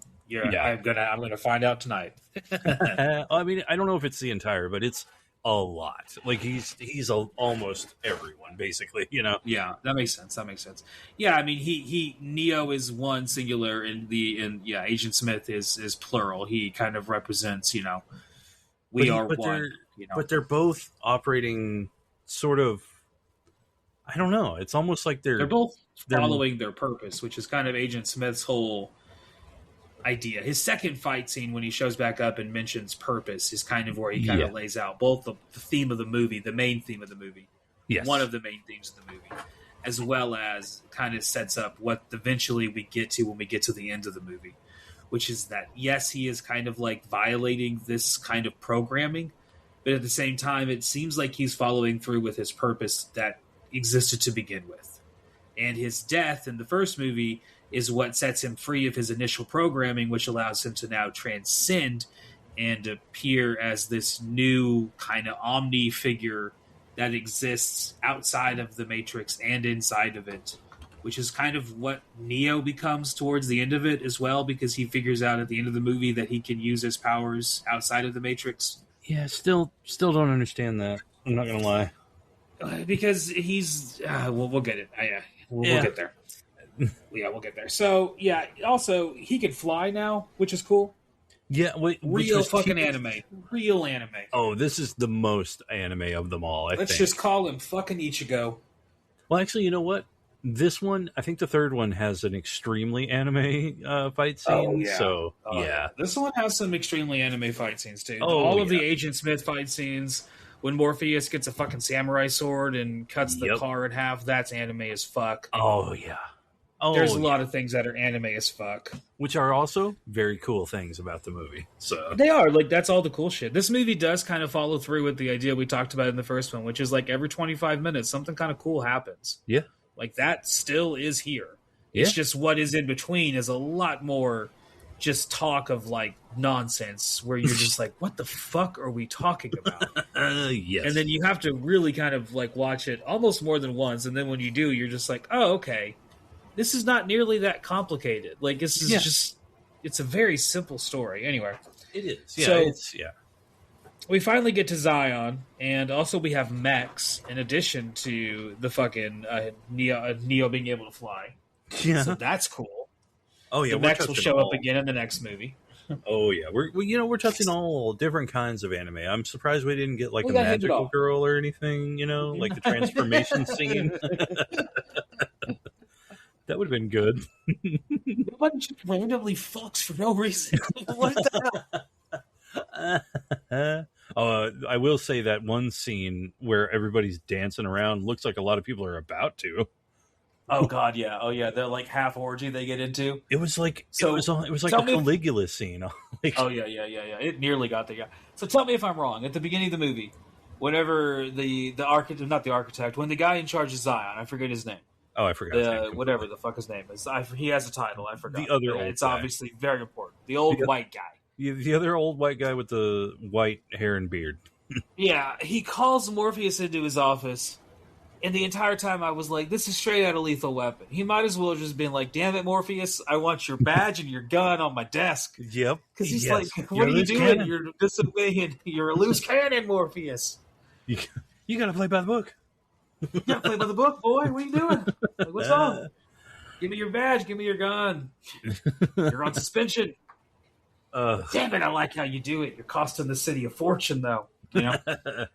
It's very silly. It's very, very silly. It's one of those scenes where watching it in now 2026, I just immediately thought of just Beverly Hills Cop. Oh yeah, 100%. Oh, I mean that Dirty Harry. I mean, there's so many movies where it's just like yes. Like God, he's the renegade going off on his own. Exactly. While this is happening, another sub theme of the movie emerges, which is that Trinity and Neo are horny as fuck. Yep. And anytime they're left alone for even a fraction of a second, they are all over each other. Yep. Like, they need to get a goddamn room. And literally, they do eventually, but eventually. It's almost, they're alone, they're fucking.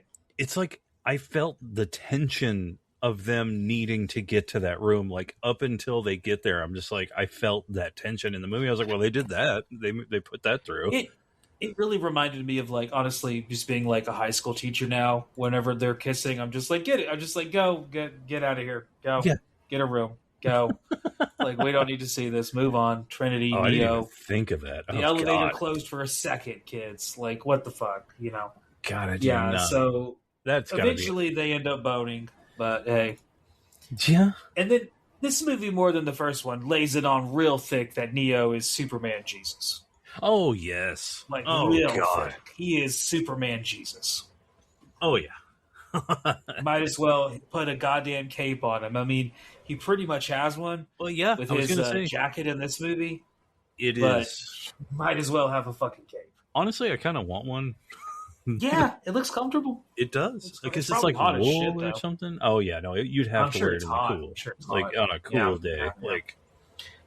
So we get a little bit more character development. Neo is perplexed about his whole thing with Trinity and her having to die. Yeah. She's got her own feelings on the matter. Link, our new character, has some family issues going on. I will say Trinity kind of doesn't do much in this movie. She had a lot more to do in the first movie. Yeah, she's a badass in this movie. Yeah. But other than that, she doesn't really have a lot of character growth now. She's kind of just like, I'm here for Neo. And she's here for Neo. She's basically... It's here for Neo. Bouncing off of him, and that's about it. I think she gets a little bit more explored in the next one, where her role in the whole Matrix becomes a little bit more important. I think so. Because if he's the sixth Neo, then she's not the first Trinity. So that introduces a whole lot of other issues as well. I kind of got the impression that there wasn't a Trinity before. God damn it, Trinity, Jesus, God damn it. What the fuck is wrong with me? Why do I keep picking these shits up so late? Oh yeah, all their names matter. All their names have relevancy. Every single one of their stupid ass names. I like that they choose names like AOL email addresses used to be. Like if if the Wachowskis had taken names from then, these would have very different names of characters. Oh God, I'm fuck pirate 6969. You know. XX Sephiroth XX, you know, XX Sephiroth Bone XX, and the X's always would be capital underscore or capital underscore. Oh, yeah, the first X would be lowercase, the second X would be uppercase, and then whenever you do the last ones, it'd be reversed. So that way, it's like mirror image, and then you replace all your C's with K's because we all grew up playing Mortal Kombat and listening to Korn. Yep. Oh God. Yep. And then you just put 69 and 420 and everything because it's funny. It is. There you go. So we get the Zion speeches, and I'm sure these looked cool in 2023 or 2023. I'm sure these speeches looked cool in 2003. In 2026, it is clear as fucking day they are behind a green screen. Oh, big time. And it looks kind of cheap and shitty. Yeah, I remember being a lot more moved by it back then. You know, the speeches aren't bad. Like they're fine. Yeah. They're not Independence Day. You know, it's not an Independence Day speech, but it is. It's a decent. Like, okay, I get it. I get what they're pushing for in this movie, and it works. You know. Yeah. Exactly. So this leads to the party scene, like we talked about. We get our little Caligula orgy where we get a little bit more character development for Morpheus. Him and Niobe used to hook up, and now they don't. But maybe they will. Spoiler alert: they will. Sexual tension is clear as day on that one. Oh, yeah. Because I guess, hey, we needed... Neo's got Trinity. We might as well pair Morpheus up with somebody. Might as well. Yeah. You know what would have been a bold thing to do? Make him gay. Oh. He's gay, and him and Link fall in love as Link is going through his own family drama. That would have been something. That would have been different. Would have been different. Just, him and Niobe used to love each other. Like, okay, cool. Yeah. That's convenient. Or the guy... Okay. Instead of him having tension with that commander dude because of her in the middle, they could have just had tension because they really just, wanted to bone, Yeah, they just wanted to fuck. That's the true story of the Matrix, is everyone's just horny. Which is honestly the premise of the internet. Everyone's just horny. Yeah. Oh, fuck. There you go. 2003. There you go. We explained the internet. Yep. The counselor, that's his name. He's going to explain to us the internet. He's going to define irony for us in some simplistic terms, as him and Neo both cannot sleep, and so they go down to the basement of Zion, so to speak. Yeah. And they talk about how, they are fighting against the machines which seek to kill them, and at the same time, Zion is a machine which is running to keep them alive. That's what we call irony. Yeah, I get it. Yeah, it's like, okay, I don't, and also a little heavy-handed, and I'll be honest with you, it was a little lost on me, or in that it didn't mean as much because it was like, I don't think of those in the same way, I don't think of a toaster in the same way as like a robot. Clearly, it's one of those things that like a first-year college student presents to you to be like, gotcha. Yeah. And then you're like, no. Your example clearly caves in upon itself when it's applied to the least bit of thought. Yeah. Like, yes, clearly we are machines, like we are reliant upon machines. Yes, obviously. Yeah. But like, so what? Yeah, like, it doesn't mean anything. Like, what is a machine? Like, as we get more into defining our terms, like, exactly, glasses are technically a machine. Like, the idea of us being dependent on machines was kind of fleshed out in a story of Thor in Norse mythology, like where he loses his hammer and he loses his manhood. As human beings, we're now just as dependent upon machines as the Greeks were dependent upon the gods, or the Romans were dependent upon their gods. Exactly. Right. In a way, the machines have replaced gods, in a sense that an AI or any kind of computer at this point can almost create an infinite amount of worlds, just like a god would. So, I think that would have been better. There's a lot of different ways you could have taken then just things, look at this rake. It's almost like we are dependent on machines to keep us alive. Like I think there's a lot of different things you could have done to have this conversation be a little bit more interesting, because it's supposed to be like the conversation that him and Neo have in the first one. That's supposed to be the parallel, the red pill, blue pill thing. Yes. It's supposed to be like, let's address the irony in the room that this is a machine and we are fighting machines, and it's all it's all a system, and the way they go about doing it is a little heavy-handed. It's not the worst part of the movie, but it doesn't come across as memorable. No one's like, that counselor scene. No, it's also misguided. We couldn't even remember the goddamn character's name. No. And he looks too much like the architect, if you ask me. So, speaking of characters' names, the next thing that happens is another part of the movie that I was like, okay, I would have completely fucking cut this. Oh. And it shows up at the end as being important, and I don't remember how it's important in the third movie, and I swear to God, if they don't pay it off, the third movie might be one of my least favorite movies of all time. We meet Bane. Oh, yeah. Any part of the movie involving Bane from this point forward, which is only like 3 scenes, is completely fucking superfluous. He's this character who shows up who obviously is against Keanu because he looks evil as fuck. Yep. So immediately his character development is questionable. He grabs a knife. We don't know why. His motivation is suspect. Then he disappears. We don't see him again until much later on when he's trying to convince his captain, hey, we need to, go help Morpheus, because he's trying to obviously set up some kind of bullshit. Yeah. It's inferred that he's the one that sabotages the plan later on in the movie that gets them kind of caught earlier than they expected. But we don't have that confirmed as of the second movie. It's just kind of set up that might have been him. And then the movie ends. The last thing we see in the movie before the credits is fucking Bane, and we're told he's important. Fuck you. Oh, you're talking about, well, you know why he's important by that point, right? Yeah, but fuck you. Well, because he's basically Smith on the outside. Yes, but once again, fuck you. Well, I was going to say they do definitely pay it off in the third. Better in the third movie. I was going to say, because I don't remember the third movie, but when Bane shows up, I'm like, this guy's fucking stupid. Like, this is stupid. He's clearly him being. Oh yeah, no, it's. Like, anyone in the room could have been like, yeah, okay, I'm going to take you. I'm going to take you on the death mission. Bane, you're evil as fuck. You go fuck off in the corner. Yeah, right. Like you, going to take you. Like, why? And the most I'm trying evil to looking imagine, guy in the room. I'm trying to imagine the mind of a machine in the body of a human. There's no way they would know how to react. Like, they would be like all fucked up. In fact, it'd be kind of like, I think it would be a lot like how when Neo was, when he first, he's like, why do my eyes hurt? Why does all this, like, he wouldn't know how to do shit. He'd be freaked out about everything. He'd probably be biting his own tongue or swallowing it or something, like. Yeah. I'm not like an expert at storytelling, but typically your conflict escalates. Right, there's degrees of conflict that begin to move the plot along, and we go from some simple conflict to a more developed conflict and eventually we get it completely fleshed out.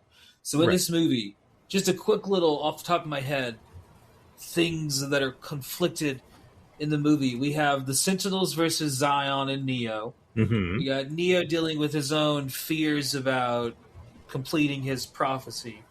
And also Trinity dying. And also Trinity dying.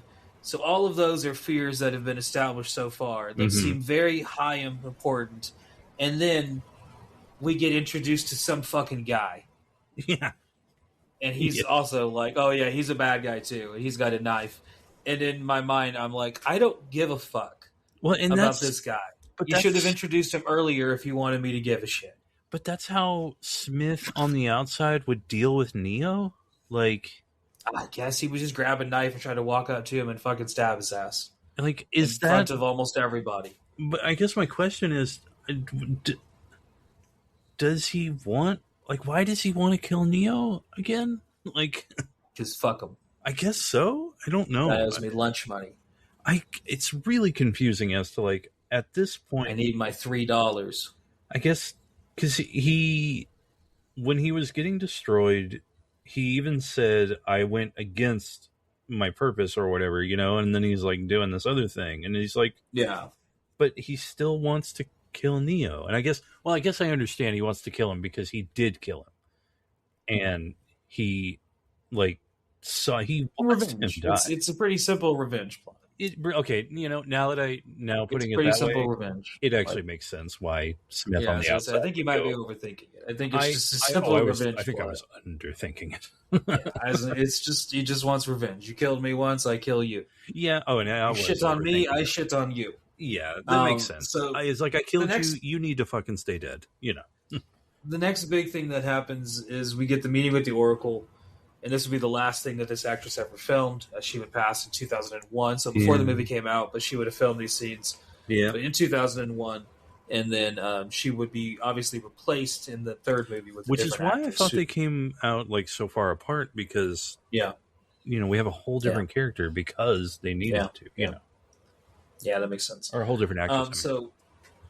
We find out that the Oracle is in fact a program. This becomes important later. Yeah. And we also learn a lot about the Theta programs. This also becomes important later. Yes. And we also then find out that he is the one, and he is intrinsically tied to the fate of Zion, and to the point that he kind of literally controls it. And we find more about this later on. The thing that happens right after the Oracle scene is one of the coolest parts of the movie, which is the big Agent Smith fight. Yes. Where we get thousands of them all attacking Neo, and he starts fighting them off hand by hand, and then he gets a lot of pole stick, a lot of poles. Yeah, then he gets then he moves from there into the entire time. I'm like, this is really cool, but the entire time he's fighting, in the back of my mind, I kept thinking, you could fucking fly. Yeah. Why don't you just fly away? Can they fly? Can Agent Smith fly? Because if not, you win. Yeah, I was about to say, like... You win. You could just hover over him and be like, huh? Yeah, exactly. Like, that's literally just the entire time I could be like, but you can fly. Just fly, Neo. Fly. Fly far, far away. But yeah, because he's fighting like he wants to get away, basically. Yeah. And... Yeah, the entire time I was literally like, okay, so he can fly. Why is he not flying? Why is he not flying? Okay, he's still not flying. Yeah. Okay, he does like a helicopter spin. That's cool. Yeah. He's still not flying though. That would have been cool. Well, if he just did like that helicopter spin out of there. That would have been kind of goofy. That helicopter spin, I kept thinking like, well, that would have been cool if he hit somebody with it. It would be kind of goofy if you sped him up and he just like whirly birds out of there. Very Super Smash Brothers of him. Yeah. Just like, woo, woo, takes off. So, yeah. The big thing that we take away from this scene is, one, the whole conversation about purpose, but we also, in his, like, dogmatic insistence, Agent Smith, that is, on, like, he is fulfilling his purpose. Yeah. And Neo is fulfilling his purpose. The programs fulfill their purpose. It's like the other side of the same sword that Morpheus is coming down with about the prophecy. Yeah. Like, this prophecy, everything must be done to fulfill the prophecy. Like, they're both very dogmatic in their viewpoint. Oh, absolutely. I do like that Neo challenges Morpheus at the end of it with his viewpoint. I'm hopeful that we get more of that in the third movie as well, where we see kind of the ramifications of Neo's whole like mentality being kind of challenged and changed, because it is kind of important. Yeah, I'm excited to watch the third movie again because, like, surely I'll understand it more. Hopefully. So we get our favorite of all sci-fi movies, our council meeting, because that's what kids love. Yeah, we love a good Senate meeting. Yeah. And this is where we determine that someone's got to get Morpheus. Bane, this is where he shows back up. Yep. And Niobe steps in and says, bitch, I got it. And so she's going to go rescue it, which obviously we knew was going to happen from the beginning. But while he was talking to the Oracle, Morpheus, Neo rather, gets told basically the next plot point is you need to go and find the Keymaker. And in the back of my mind, I immediately said, and the Gatekeeper. And I was about to say, Rick Moranis in this motherfucker. Rick Moranis? Yeah, someone needs to AI Rick Moranis into this movie. Just walking around when they're in the hallway scene, just walking around being like, hey, Looking for the gatekeeper. I am the keymaster. I am the keymaster. Are you the gatekeeper? Yeah. So the other, once again, we follow the rule of cool. Every 25 minutes, something cool's got to happen. Yep. So we've had a little down period now. So the next big up period is when we get to the chateau scene with the twins. I love. This is a scene that gets very cool. Yeah, it's very, very cool. Well, I mean, even then talking, I still like it's a lot of it's stupid, but I like it. You know. Yeah, this is the best. The way they compare poetry to lines of code, that is a good example. Yes. That explains something that's complicated in terms that anybody could understand. Because anybody has probably read at least one poem, and if you understand how to read that, then you can then take those same concepts and explain how to use and how to read code. Mm-hmm. Okay, cool. Explain that in words. They do a good job. Yeah, I think this might have been one of the first things they wrote when they were writing this movie. This is all the rest of the movie is wrapped around this. Mm-hmm. I could see that. In fact, that makes all the sense in the world to me. Yeah, because this leads up to two of the biggest parts of the movie, which is the highway scene, and it comes right out of the big fight scene with all of the Agent Smiths, which are like two of the most expensive and biggest parts and biggest set pieces of the whole movie. Well, and basically what this movie is a series of set pieces, and then we're just filling in the blanks between those set pieces with a bunch of techno mumbo jumbo. Absolutely.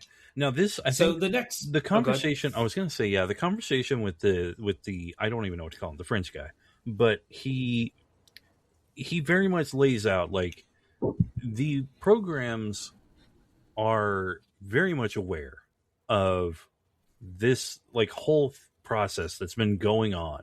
The humans have no clue, clearly, but the programs, and I guess these are like renegade programs, and they are very much aware. Like they've gone away from their programming, and they're like outside of the purpose or whatever, you know. But they keep talking about it. Like, you know, he does say one cool line where he's like, "Your predecessors had more respect, at least." You know, I was like, "That's pretty cool." Like he really opens the curtain a little and is like, "Yeah, he does." And I was like, "Oh, I never caught that before," you know. Yeah, the part coming out of that is kind of dumb because, like, his assistant demands that she'll help them if Keanu kisses her, like he kisses Trinity. Yeah, and immediately I'm like, why is everyone so fucking horny? Oh yeah. Well, and then before that, you know, he has that line of code or whatever that he did for that piece of cake for that chick, and it's like, more horny Matrix fucks, you know, like more horny Matrix fucks. Yep. We go through the sewer level, which is always unnecessary. I'm sure it's fun in the video game. We get the Keymaker meets Neo, and then we get the cool hand bullet scene. That's cool. Yeah. The twins CGI has not aged very well, where they like go green and sink into the ground. It's a little like, okay, it's a little corny. But it is kind of I don't know. There's the way that they do certain things with it is pretty cool. Mm-hmm. Like the way that they use it to like get in and out of certain situations, pretty cool. Yeah, the whole like part where Neo fights with the swords and yet no one gets stabbed, and we have all the minions of the chateau get taken off. I would have cut all of this and just, as soon as Morpheus and the Keymaster and Trinity leave, follow them to the car, and we keep up with them. And we don't even see what happens to Neo until the very end when Morpheus is like, "God, Neo, I hope you're out there," and he shows up. Yeah. I would have left it at that. He just disappears. We don't know what happens to him. That would have been, I think... I didn't need to see any of this. I know he's a badass. Yeah. And this didn't really... I don't know. I'm trying to think what this... It doesn't really do anything. It just establishes that Neo's a badass, a further badass. Although this is his fourth fight scene in a 2 hour plus long movie. Yeah. Like, just this one of all of the fight scenes, especially with the fight scene we have coming up here in a minute, that the chase scene, which goes on for like 40 minutes. Yes. I just would have cut that part because it's like, you don't need that. Yeah, it doesn't advance anything. I would have left the setup to it. Just cut the whole filming. It just leave all that. We don't need to see the whole fight scene. Not the whole fight scene, no. And I mean, maybe you could show the aftermath with like them laying all on the ground and everything's broken and shit. Like, you know. Yeah, that'd be cool. Yeah, that could be cool. That would be cool. So The chase scene is cool. Thank God these Cadillacs are bulletproof. Yeah. I'm sure that comes straight from the factory.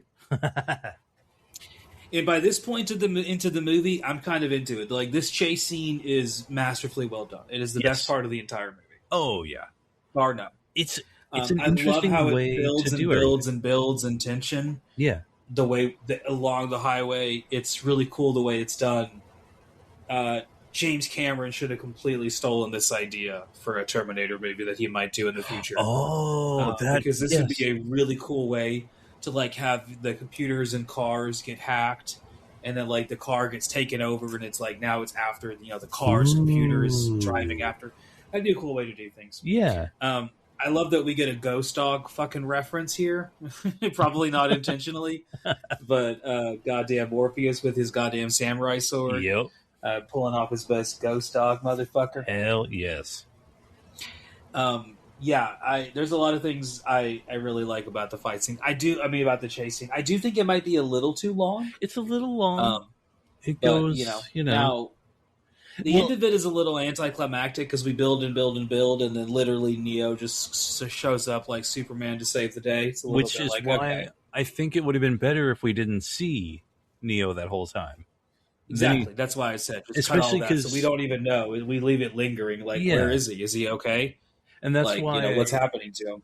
That's why all of a sudden seeing, because like when Link is like, "What the hell is that?" That would have been more remarkable. But I feel like a lot of this scene in the fight scene with Neo was a way to like stretch this out to make this a 2-part, a second movie in its own. Yeah. Well, literally Superman's and just shows back up and on the highway. And this is where I would have like picked up with him from and just cut the whole fight scene that was kind of unnecessary. Like, it was a cool ass scene. It was nice CGI, but it doesn't really advance anything about Neo and his main adversary in that fight flees through a door and we don't see him again until the next movie. Yeah, you're right. So it's kind of like, well, that was unnecessary. Yeah, we could have just accomplished. I don't know. It was just kind of one of those things where if I'm going to cut something for time, that's what I'm cutting for time. Yeah. So the next scene is kind of the Ocean's 11 setup where the key maker talks of doors, and he goes through this whole like it's very Ocean's 11. Like I can't think of it and not think of Ocean's 11, where it literally like plays out the scenario as he describes it, so you can see the visual. Oh yeah. Did you ever play Hitman Go? Hitman Go? Yeah, the little mobile Hitman game that they made. They put it on PC as well. I love Hitman, but I've never played Hitman Go. So, if you look up the art style of that, I feel like a cool way to do an Ocean's 11 type heist, explanation type setup like this would be using that art style. With the little pieces, because I think that would be really unique and interesting. As opposed to like doing it the way we kind of commonly see it with playing it out as like the actors just acting it all out. Like, in my mind it would be cool to see it like turned into like briefly like a complete CGI, almost like board game type situation. That'd be cool. Like you see like the pieces being played out and as though they were pieces in a board game, the actors or whatever. That'd be fun. That'd be unique. I don't know if anyone's done that, but perhaps they have, and I've just not seen that movie. If so, tell me where I need to pick it up at. Yeah. So Neo and he needs to talk to Trinity, and Morpheus needs to seek out Providence, as he says. And I immediately, I know he's talking about Providence mentioned in terms of divinity, what to do. Providence is the answer. But in my mind, I immediately go to, why the fuck are we talking about Rhode Island? Like, I thought these places didn't exist anymore. We still know where Providence is. Yeah, right. Exactly. So the plan basically unfolds that they need to wipe out like a 27 city blocks for what is it, 314 seconds, and that number is important for numerology if you get into that. Oh, I'm glad I didn't know that. Yeah. People have like connected it to different symbols across different various religions and different groups, as well as just 3:14 in the Bible. You could also connect it to that. Oh, so yeah. I mean, you can connect things. They don't have to make sense, I do it all the time. Yeah, exactly. Yeah. And so nothing like some good old-fashioned terrorism to wipe out 27 city blocks for 314 seconds, which is basically what ends up happening, basically. Yep. And that's pretty much what the plan boils down to, is like, we're going to just blow up a nuclear facility. Yep. And, that'll buy us the time, and we'll go from there. But... And then while we're doing this... awry. Things go very bad very quickly, yeah. And while we're doing this, Neo... and the Keymaker and Morpheus are going to try to figure out what door he needs to go through. They got to Monty Hall this situation. Exactly, yes. Now, the movie would completely change if you replaced all of the scenes of them running through the doors with Benny Hill music. Oh my God, I almost started the noise. You started I doing heard it, and I was like, I see it. And then all the Agent Smiths are just stumbling everywhere as they're running. Yeah. Or you get like a Scooby-Doo thing where they just don't even have to change the camera angle. Just Scooby-Doo. Yeah. I want to know when Old Boy came out, because some of the hallway scenes, they scream to me that the directors are ripping off Old Boy. So I'm literally looking it up right now. I'm like, when did Old Boy come out? Was it 2000?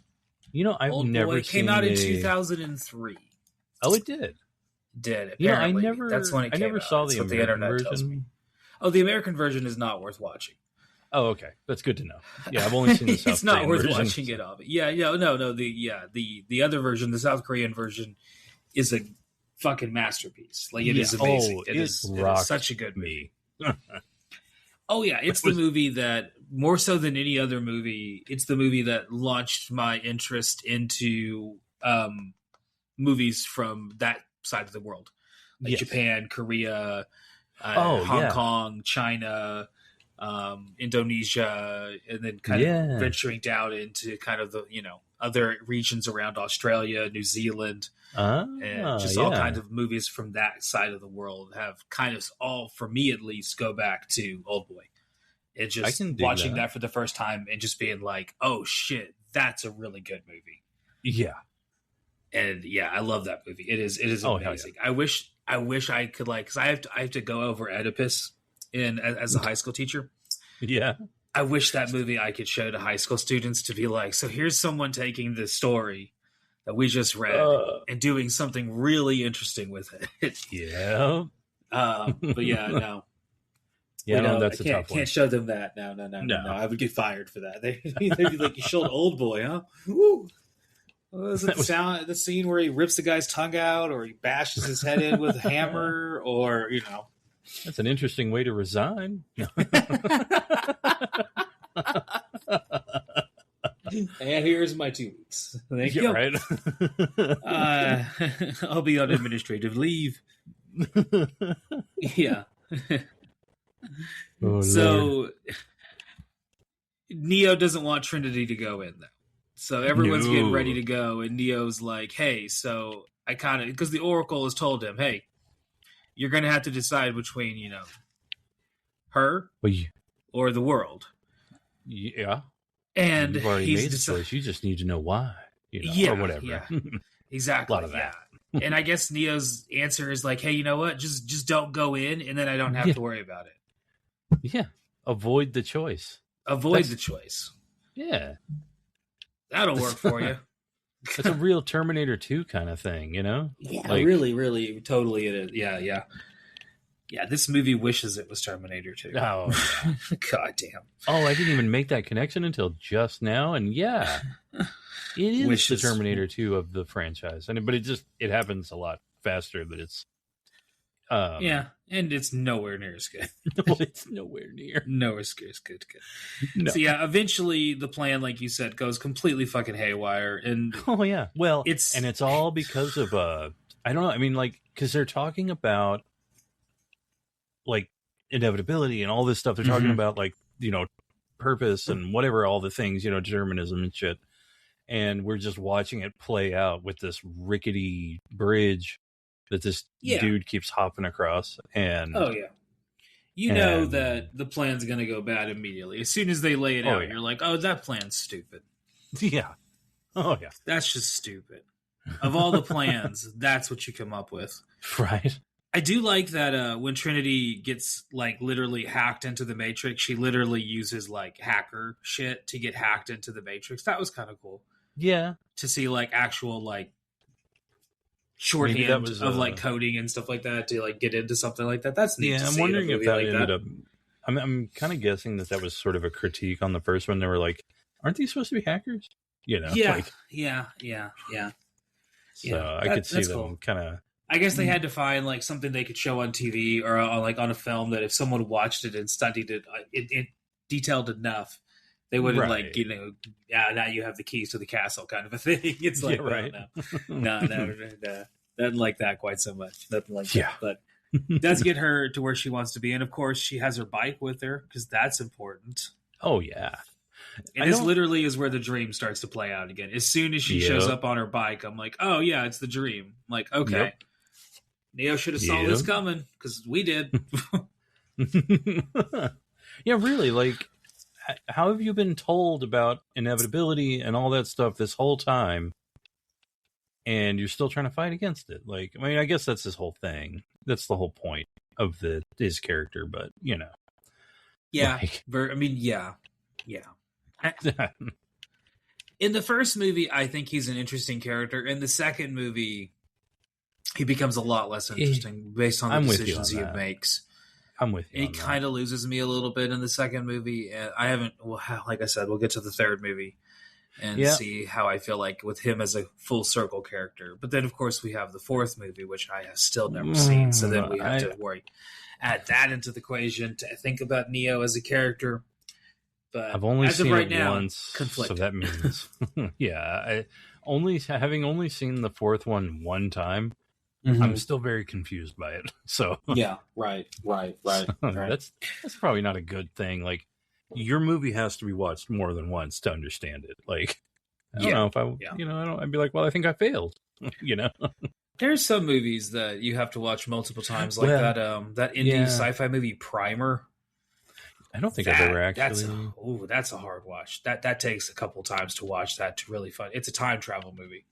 Oh, I think I do know which one you're talking about. Yeah, that movie is very well made, but it is. Yeah, if you watch it one time, you're gonna be like, okay, well, that was cool. What the fuck just happened? Oh, okay. You definitely got to go back into it again and be like, I gotta watch that again. That's same thing with some Terry Gilliam movies are that way, like Brazil. That's one like that. Yeah, I was gonna say that's one that you kind of have to. I do have a couple repeat viewings. 12 Monkeys a little bit too. That's one we'll get to eventually. You know what? You're right. Actually, I was way too quick on that. Like, that is a thing. Like, that's genuinely a thing. Sometimes, definitely sometimes. Especially with like hard thinking sci-fi movies. Although The Matrix, I don't know. The first one definitely kind of presents itself as like hard sci-fi. The second one and the third one are he's more sci-fi in a way in terms of their world building, but less in terms of like how their storytelling is kind of set up, because it's just very, I don't know where it fits. I'm with you. It's hard to say. It is. I haven't seen enough, like, it's one of those things where I want to say it's like The Matrix ends up here on this spectrum. But it's hard to say that because the spectrum is like kind of constantly moving. And I don't feel like I've seen nearly enough movies to really kind of give a kind of statement like that. That's a good point too. Yeah. I'll just say this one is not my favorite. That's fair. So the Smiths attack the hallway, which of course we saw coming. Oh yeah. Yeah. And of course the Keymaker ends up dead because that was his purpose. And we literally get that word repeated again. Yep. It's like the directors might as well just give you a highlighter, and it would just might as well pop up on the screen in like Apple bubble letters, like purpose. It's like, there you go. Yep. Thank you. We understand. And he, of course, it's convenient that he dies right after he opens the door for them. And it's also convenient that he lives long enough to give his final speech to Neo about which door to go to. Yes. There's a lot of plot conveniences here at the end of this movie, but hey, apparently this is the 6th time through, so maybe the kinks have been worked out every other time, and now things are just being convenient. So what I would have done, this is me doing me, this being the movie it is, which is basically just a precursor for a bigger movie in Matrix 3, as well as it being, as we already talked about, kind of like a nothing burger of a movie. Yeah. Even though we've talked about it for nearly 3 hours now. But that's us in a nutshell, just talking about nothing. It is. Making something of nothing. Exactly. As soon as Neo opens the door, I would have ended the movie right there. Yeah, fair. And then I would have saved all of the stuff with him and the architect for the third movie. Yeah, because that's a lot of reveal, Yes, there's so much shit that gets revealed, and then where you're like, okay, well, I want to know what happens now. I'm like, either put that in the middle of the movie or save it for the next movie. Oh yeah, no, this is definitely a middle of the like this. If you were doing one movie for the 2 and 3, this would be about the midway point of the movie. Yeah, it should be. It feels like it should be. Yeah, and yet we still have the movie still has some time to go, but we're almost over. Like we're almost done. Yeah. This is padded out like a motherfucker.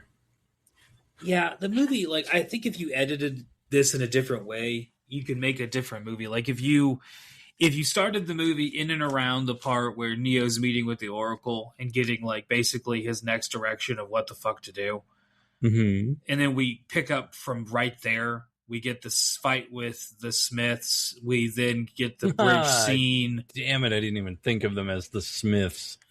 How soon is now? Indeed. Meat is murder, after all. So Morrissey and the Smiths show up, and they're very melodramatic. Then we get the bridge scene. We already talked about what we would cut there with the whole Keanu fight, and then shortening the bridge part. Then we pick up with the Ocean's 11 part, and you would save a huge chunk of this movie just kind of taking a few things out of it that just don't need to be there. No. Yeah. It is a movie, like I said at the beginning, it really does insist upon itself. It is gratuitously long because it needs to be important, because important things are long. As we record. Exactly. Our longest episode. As we record our longest episode. Yes, indeed. But indeed. The irony is not lost on me. But we don't think this is important. Oh, God, no. God, no. Absolutely We're just goddamn rambling. No, for the most part, according to our statistics as I analyze them, we are either accompanying most people in their ears while we're listening right now. Hi there. Hey, how are you doing? We are currently... Exactly, yeah. We are currently more than likely in one of 3 places with you right now, either at work or you are asleep, in which case, hey, have a good night. Sweet dreams. If you're at work, I'm sorry. It just, capitalism sucks. Right. It'll get better. Or it won't. I don't know. Or whichever direction you want it to go, You ever seen Falling Down? Oh, God. Or where you're playing a video game, in which case, hey, good luck with good luck. Don't forget to save. Don't forget. Most of them do it automatically for you now. You don't have to do that anymore. I'm still fucking manually saving, sir. Still manual save every Hey, I fell back down the rabbit hole of playing Pokemon recently, and I save like a motherfucker. I'm always saving like a bitch. My daughter started playing a Pokemon game. I'll have to ask her which one she's playing. See if y'all are playing the same one. No, that'd be fun. That'd be cool. That'd be cool. So I've never played any, but we finally meet the architect. Yes. Yeah, the big reveal. Woo! And yeah, it's a little underwhelming. Not gonna lie. It's a white dude.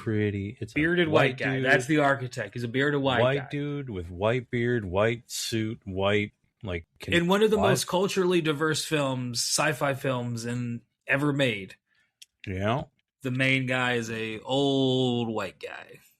The quote-unquote God of the universe could be anything he wanted to be, and he chose to be an old white man. That's weird. Yeah, right? Let's not read into that. Anyway, let's instead hear him vaguely discuss entropy, because that's kind of what we're getting into. So hopefully you have your copy of Thermodynamics in you open to page 312. Oh, of course. And begin to follow along as I narrate the following about the second law of thermodynamics, that the total entropy of an isolated system can never decrease over time. It can only remain consistent or increase. Oh. What does that mean? Shit falls apart. I don't know. Exactly. That's literally what it means. That's literally what it means. Oh, thank God, I got it. There you go. Yeah, exactly. Things fall apart. Yeah, to borrow from the title of the famous novel and punk album, and movie. I was mostly thinking of my body on that one. Well, I mean, our bodies, our systems. Yep, they are the Matrix systems. in this case is a system. Yep. And in all systems, there is a state of entropy. And mathematically, whenever you are learning about this, it can be usually shown to be like I think it's there's literally a formula for it. I'm not going to go over all of that tonight because I don't remember what the signs mean to tell you. But basically, what the architect is going over in some terminology that is preposterously bullshit. As we've already discussed, this is where we get the famous quote that is one of the worst lines ever written in a movie, which we've already discussed. We don't need to go back over that. But basically what he's talking about is the Matrix is a system. So all systems, in this case the Matrix, the government, human body, the computer we're currently operating, the drink that I'm currently ingesting, everything that is a system is prone to fall apart. We call that status of falling apart, that constant increase of failure, the probability of failure. We call that entropy. Mm-hmm. It exists in all systems. Now, what he is saying in this movie is that Neo represents that entropy. Oh. And perhaps I'm misunderstanding this. If anyone listening is better apt, please chime in. Feel free. Like, this is a discussion, not a dissertation. 100%. Exactly. And so Neo represents, at least not on stuff like this. We should not be doing dissertations. I'm trying my best based on like my limited knowledge on these things, because I was an English major. So I'm coming at this from a literature perspective on the understanding of entropy and how that connects to like chaos theory, and how that connects to some of the more postmodern literature and heavy sci-fi that you read and get into whenever you start getting into this shit. That's fair. And so entropy is a state of, like we said, it's always there, right? So Neo here represents entropy, the Matrix being the system. However, the architect here is proposing that the Matrix is capable of accounting for this level of entropy, Neo, and constantly adjusting for it. And this is not a new thing that the Wachowskis are coming up. This is stated in lots of fiction that would have also been referenced in heavy reading that we talked about in the first movie. Shameless plug. Go listen to that review. Yeah. So you can see this in like the French Revolution, for example. You can see it in current American fascism. I'm going to say it, fascism. That they anticipate a level of resistance, and that level of resistance is accounted for and prepared for. And the system is already ready for that and ready to have a reaction to.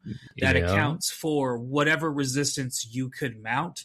And therefore, any chance that you toppling that system, in this case, American fascism, is immediately denied, because the system has already accounted for any chance you have to go combat at it. Yes. That's me kind of summing it up in a nutshell. And so in the Matrix here, he's saying that like 6 times before this has happened, and because it keeps happening, the Matrix is actually getting better adept at preparing itself for Neo. Right. So every single time he comes in here, it's a different version, but it's still like, Right. We're getting better at anticipating it, because every time you come, we destroy Zion. We get better at destroying Zion. So where the system is learning, every time we revolt as a society, the system gets better at understanding, okay, well, what it is, how, the limits at which they were pushing. We can get into like all kinds of shit. This is like, me and my wife have these discussions all the time, because the second, you elect a quote unquote left leaning person, you're like, oh, everything's saved. And then you realize, well, the system is the system. Yeah, exactly. The system is accounted for what this whole thing. It doesn't change because it's not designed to. It's designed to just kind of repeat itself. And any level of entropy that the system has is already ready for. Oh, damn. And so that's kind of what we're getting into now. Neo at the end here kind of resists that when he's given the choice, and the architect seems to imply that like every other time he's made this choice, he's chosen the same thing. Yes. And this time he doesn't. Yeah, he's like, I can already tell your chemical makeup is already, you're showing what you're gonna do, Yeah. Now hopefully I explained that in better terms than whatever the shit the architect is throwing out, because he's throwing out a bunch of mumbo jumbo. Yeah, no, you 100% made it make sense for me. I'm trying to. Yeah. I don't know if that's a gift or a curse, but my goal in life is to take something that's complicated and be like, how can I explain this in the most simplistic terms that I can imagine? And I am the most simplistic terms you can imagine. So. Oh God, no, dude, no. Some of the high school students I've taught, challenging. You have to have a want to, and some of them, their want to died a long time ago, and it was like, well, this ain't gonna work. They get up and go, got up and went. They're got up and go, get up and went out the door. Yes, sir. Yes, it's some old country sayings for us. To quote Aerosmith. Exactly. Yeah. To quote my dad, that dog just ain't gonna hunt. Oh, that dog don't hunt. That dog don't hunt, son. Anyway, so yes, entropy is what we're getting into, which in and of itself is, like I said, is kind of getting into the laws of thermodynamics and how systems work, and then you're applying systems, in this case of the Matrix, but you can apply a system to virtually anything, because a lot of things are systems. Yeah, most things even. Yeah, so all systems have entropy. The second anything is made, it begins to crumble. As human beings, we do. The moment you are born, you begin to die. Yeah. You have entropy the moment you enter the earth. Your chaos is always there. So, there's always a level of entropy.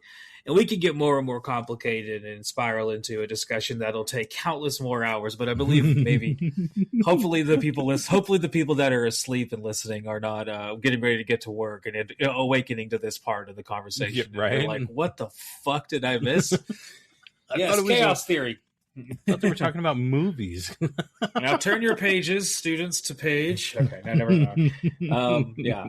Right, exactly. So that's pretty much what he's getting into here. Hopefully I explained that in a little bit better terms than they did. Yeah, we do. It's almost like he was deliberately obtuse, or he is verbose, or oh God, yes. Yes. Like, why use less words when more words can be, like... It definitely feels like someone hit Control A to highlight all, and then open this thesaurus, and then let's just copy and paste and see how many words we can replace until we make this sound absolutely incomprehensible to the human ears. Yep. Oh yeah. Yes. As I tried to quote Orson Welles earlier, you have the words, but they just don't sound good. Yep.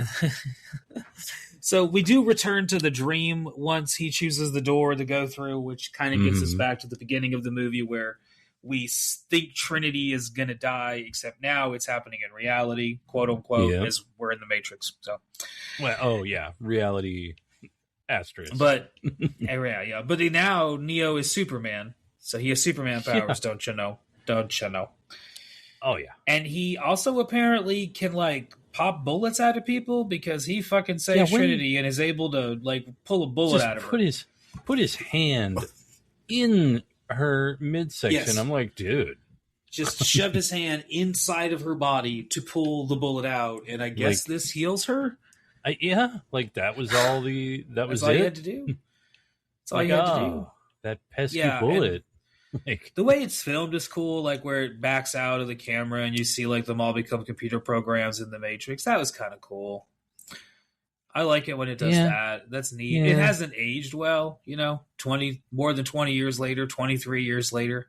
Right. It's one of those things where the gimmick is like, okay, yeah, cute. Yeah.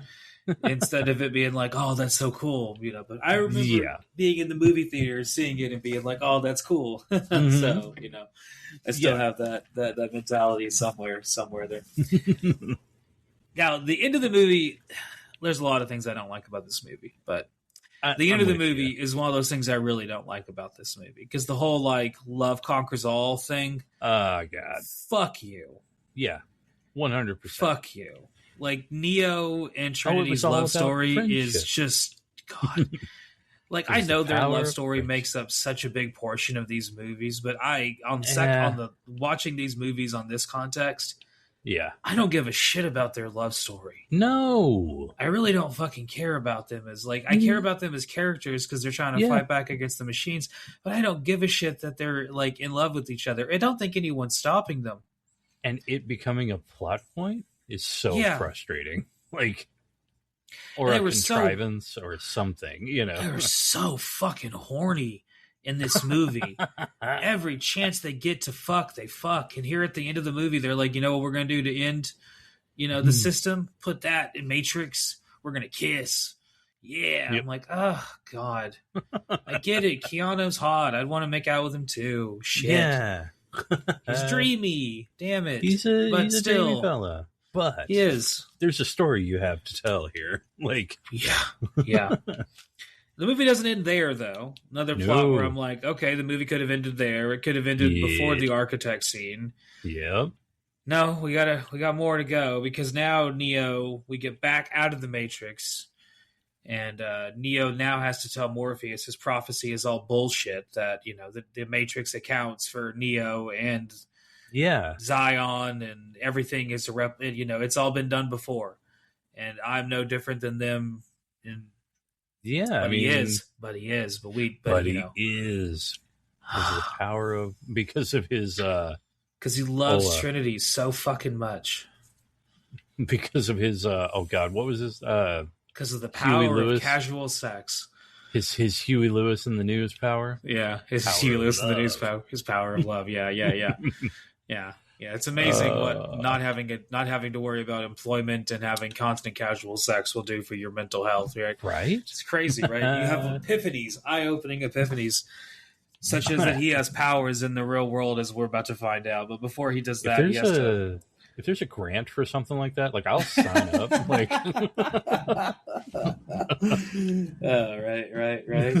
Hey, we'll see what I come up with.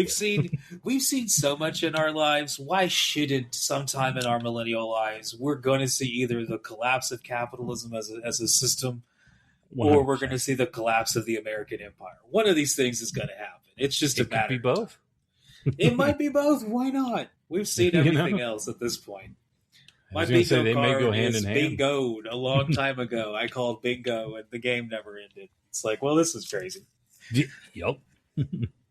So Morpheus has to deal with all that shit because he's like, just no, fuck that. I still believe in the prophecy. And this is where you kind of get like Morpheus's clear indication that he's supposed to represent some kind of like dogmatic, quote unquote, Christian belief of like the prophecy. If Neo is Jesus, then would he be? He is a true believer. Morpheus is.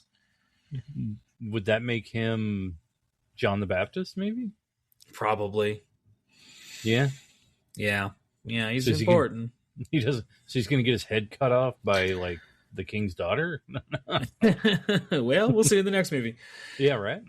So the Sentinels show up and attack again because we needed another attack in this movie. I guess we needed.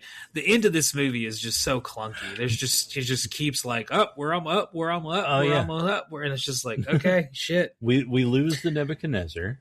We do. It's gone. But we're gonna have Thor's hammer show up, whatever it's called. Is it? They just literally call it hammer. Oh yeah, like was it Mjolnir? It's supposed to be, but I believe one of the actors or whoever had a hard time saying it, so they just say the hammer. The hammer. yeah, they just went with that take instead of the 90 takes they did. Let's take the one where he I'm guessing 88 other takes. They're like, fuck it, just say hammer. I mean, I was about to say, like, I think I'd start struggling with saying Mjolnir after like 80 times. I'd be like, it's a hammer.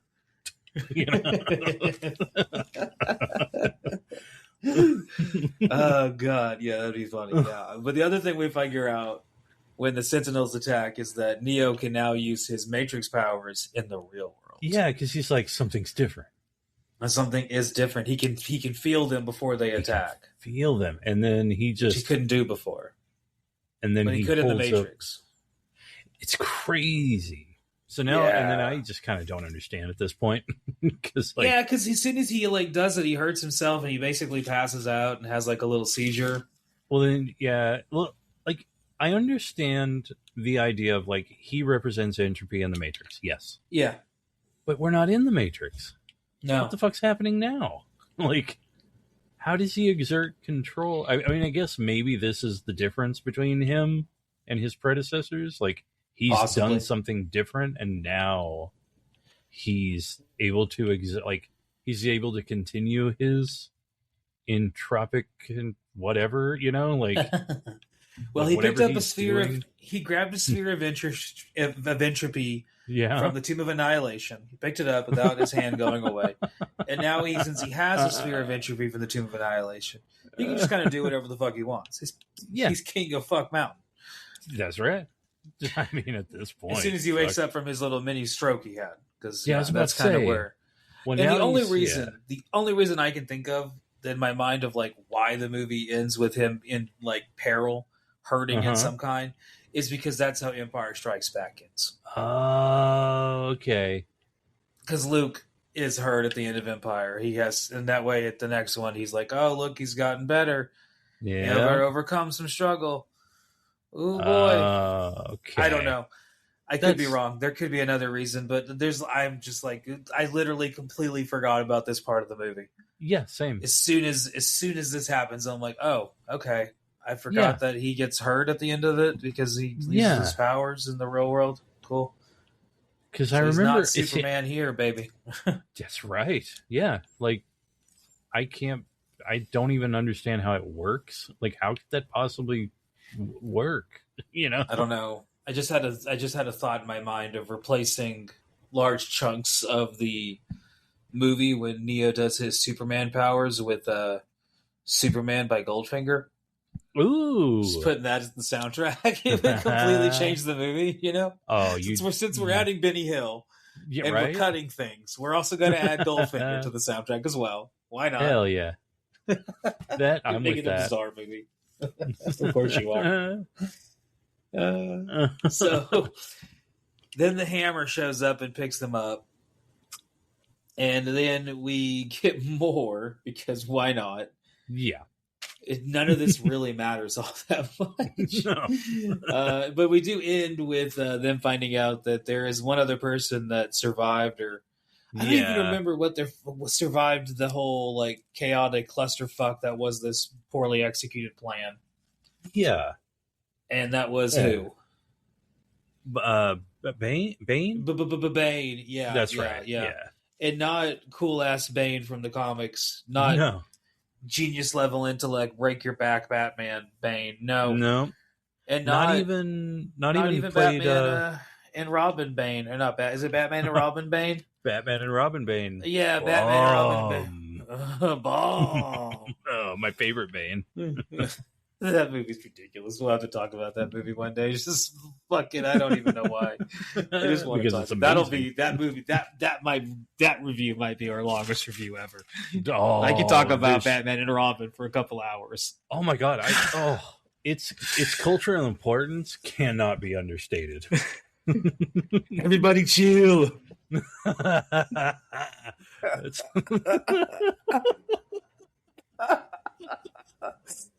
I love that stupid fucking movie. Love it. I don't love this movie. No, this one asks so much. I mean, it really does. We're at the end. We end with Bane because remember he's in the movie. Ooh, yeah, his like third time he's popped up. Oh boy, yeah. Like, well, hopefully he's important again in the next one. As far as I remember, he's fairly. Well, thank God. Well, yeah. Final thoughts on this movie. You want to go first? I will. Go ahead. I remember watching this. I'm pretty sure I never saw it in theater. Because this was the year my daughter was born. So nice. In 2003. Yeah. And so this movie's as old as she is. But and it's about as self-important as an early 20s or young 20, like an early 20s person. It's did it fit? No, but at any rate, no, it was God, like you're saying, like it insists upon itself. It's very self-important. It's like this. It's basically like if I were to like have this movie sitting on a plate, it would be like the scene in Close Encounters of the Third Kind. This means something, but I like it for a lot of, like, there are certain scenes I really like and I'm just really into. The fight scenes are really good. Some of them drag on a little bit and you're like, okay, this could have been done already. And now, like, the scene with the French couple, love that scene all the way. It's one of my favorites, actually. And just because of what they're talking about and the way they're talking about it, I love it. And so that, like, the way they contextualize the themes and the Matrix itself, and like how they kind of bring everything up, like they're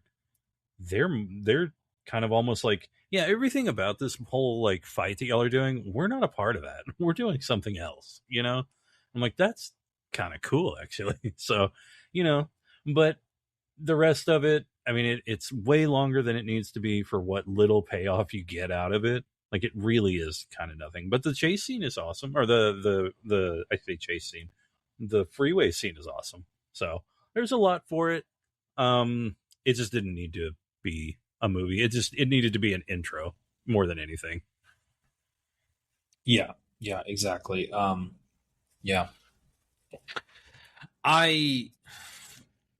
This movie is a weird movie. It's not bad. There's some parts that are really cool, like we talked about. The fight scenes, a couple of them are really cool. The highway scene is really cool. The Ocean's 11 scene is kind of fun. Mm-hmm. There's some fun parts of the movie that are really kind of cool, but a lot of it is just kind of either repeating a lot of the stuff from the first movie or adding on layers of characterization that just seem to be unnecessary romantic subplots that don't really matter in the grand scheme of things, with the stakes being this high. I don't really care who's fucking who if the world is at the line, I really don't, I'm not interested in the high school bullshit. I don't care that Morpheus and Jada Pinkett Smith haven't fucked in a while. I don't give a shit. I really don't. So some parts of it like that are a little like corny and have not particularly aged very well. I do think this movie really does insist upon itself, where it really, really, really wants to be way more important than it really is. Whereas the first movie is important, and this movie just kind of fails at living up to the expectations of that. I think this is a classic example of failed expectations. The expectations after the first Matrix are so fucking high. Oh, I don't know if you could live up to them, but this movie certainly doesn't, and doesn't come anywhere near. Although there are some moments that do, which kind of leads me to the confusing mess of the next movie that we'll get into next week. Because on one hand, I'm just like, either rush and get this out the door around 2001, like we talked about. So that way it's right there shortly after the internet is kind of taking off and becoming a more prominent feature in people's life. Or hold off and take all of your good ideas from this movie, plus all your good ideas from the third movie, and meld it into a better movie and put it out a couple of years later in like 2005 or something. That way the anticipation is like really high. Now, obviously, financial wise, that's kind of sabotaging your career. Wow. But hey, who am I to give advice, right? I'm just saying what I think would have been a better play in the grand scheme of things, because it seems like both of these movies, neither one of them really need to exist, the second and the third one. And certainly put together, maybe there's a better movie if we kind of meld them together. I don't know. We'll see next week. We'll see if there's enough really good pieces of the third movie to put with this movie to make a really good, just one really good movie. Yeah. Which is maybe what we should have done. This, this movie insists upon itself, is a little self-indulgent with a lot of the stuff in it. Yeah. I'm interested to see if next week's is more of the same, since it was made literally at the same time period. Yeah, really. So we'll see. So those are my final thoughts on the movie. We have said our piece, and we will see y'all next week. Thank you for coming along to what has turned out to be, I believe, looking at our clock here, our longest episode ever. Truth be told, we actually had to pause and come back because we had a time limit cap on our recording software because we went on for too long. So if it seemed a little janky in the edit, more so than usual, that would be why. Because I'm piecing together a couple different files from different sources. But hey, hopefully y'all enjoyed. Yeah. And we're going to wrap up our conversation about Matrix next week, and then we will be at episode 100. Ooh. And rather than waiting until next episode to talk about episode 100, might as well just talk about it now. People anticipating. We are, with episode 100, going to be doing a couple of things. One, we're going to be launching a Patreon. Ooh. There you go. Hell yeah. Two, the first episode of the Patreon will also be free here on everywhere else: YouTube, Spotify, Apple, Good Pods, Podbean, Jimmy Pod Bananas, Pod, whatever other podcasting apps there are, Soda Pod, whatever, I don't know. Wherever it's going to be, wherever you listen to your shit at, wherever you're listening to this at, you'll be able to find episode 100 at.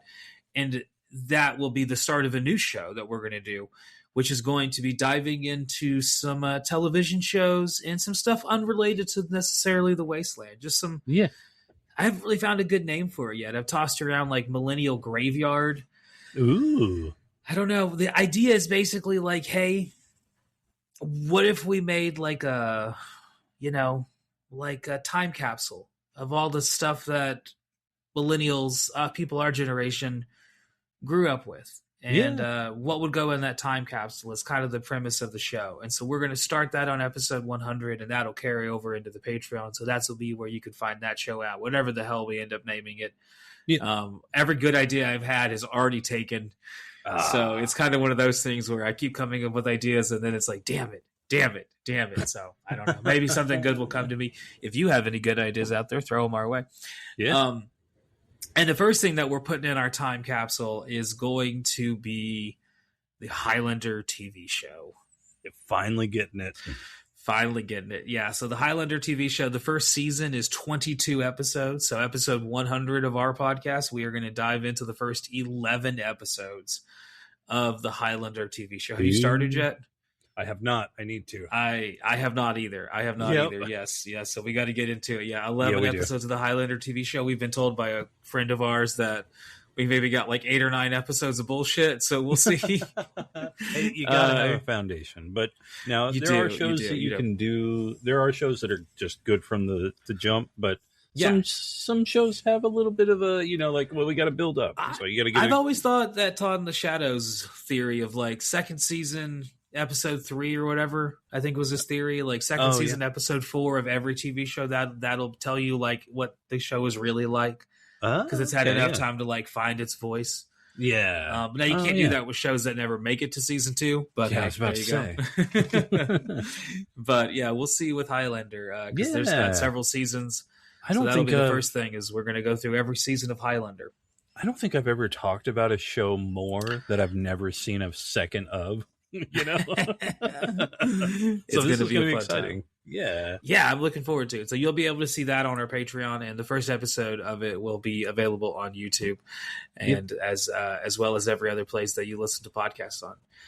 So thank y'all for coming along for this week about The Matrix. We'll be back next week to talk about Matrix 3, and then we will jump into the Highlander before coming back with episode 101, where we're going to get into some cool stuff. Yeah. 101 episodes. That seems crazy to say. Right?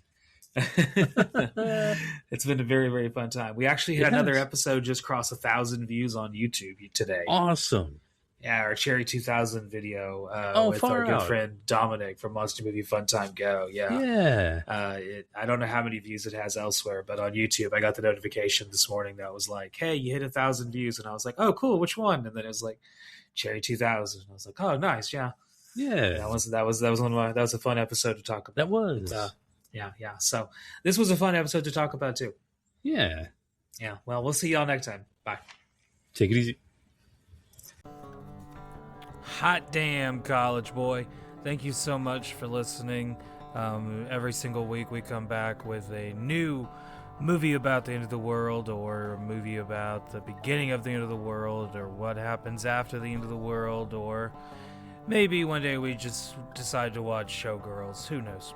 Right? But every week we are coming back, and thank you so much for stopping in this week and listening to the whole episode and hearing our thoughts on whatever train wreck of a movie I chose to force my friend to watch this week.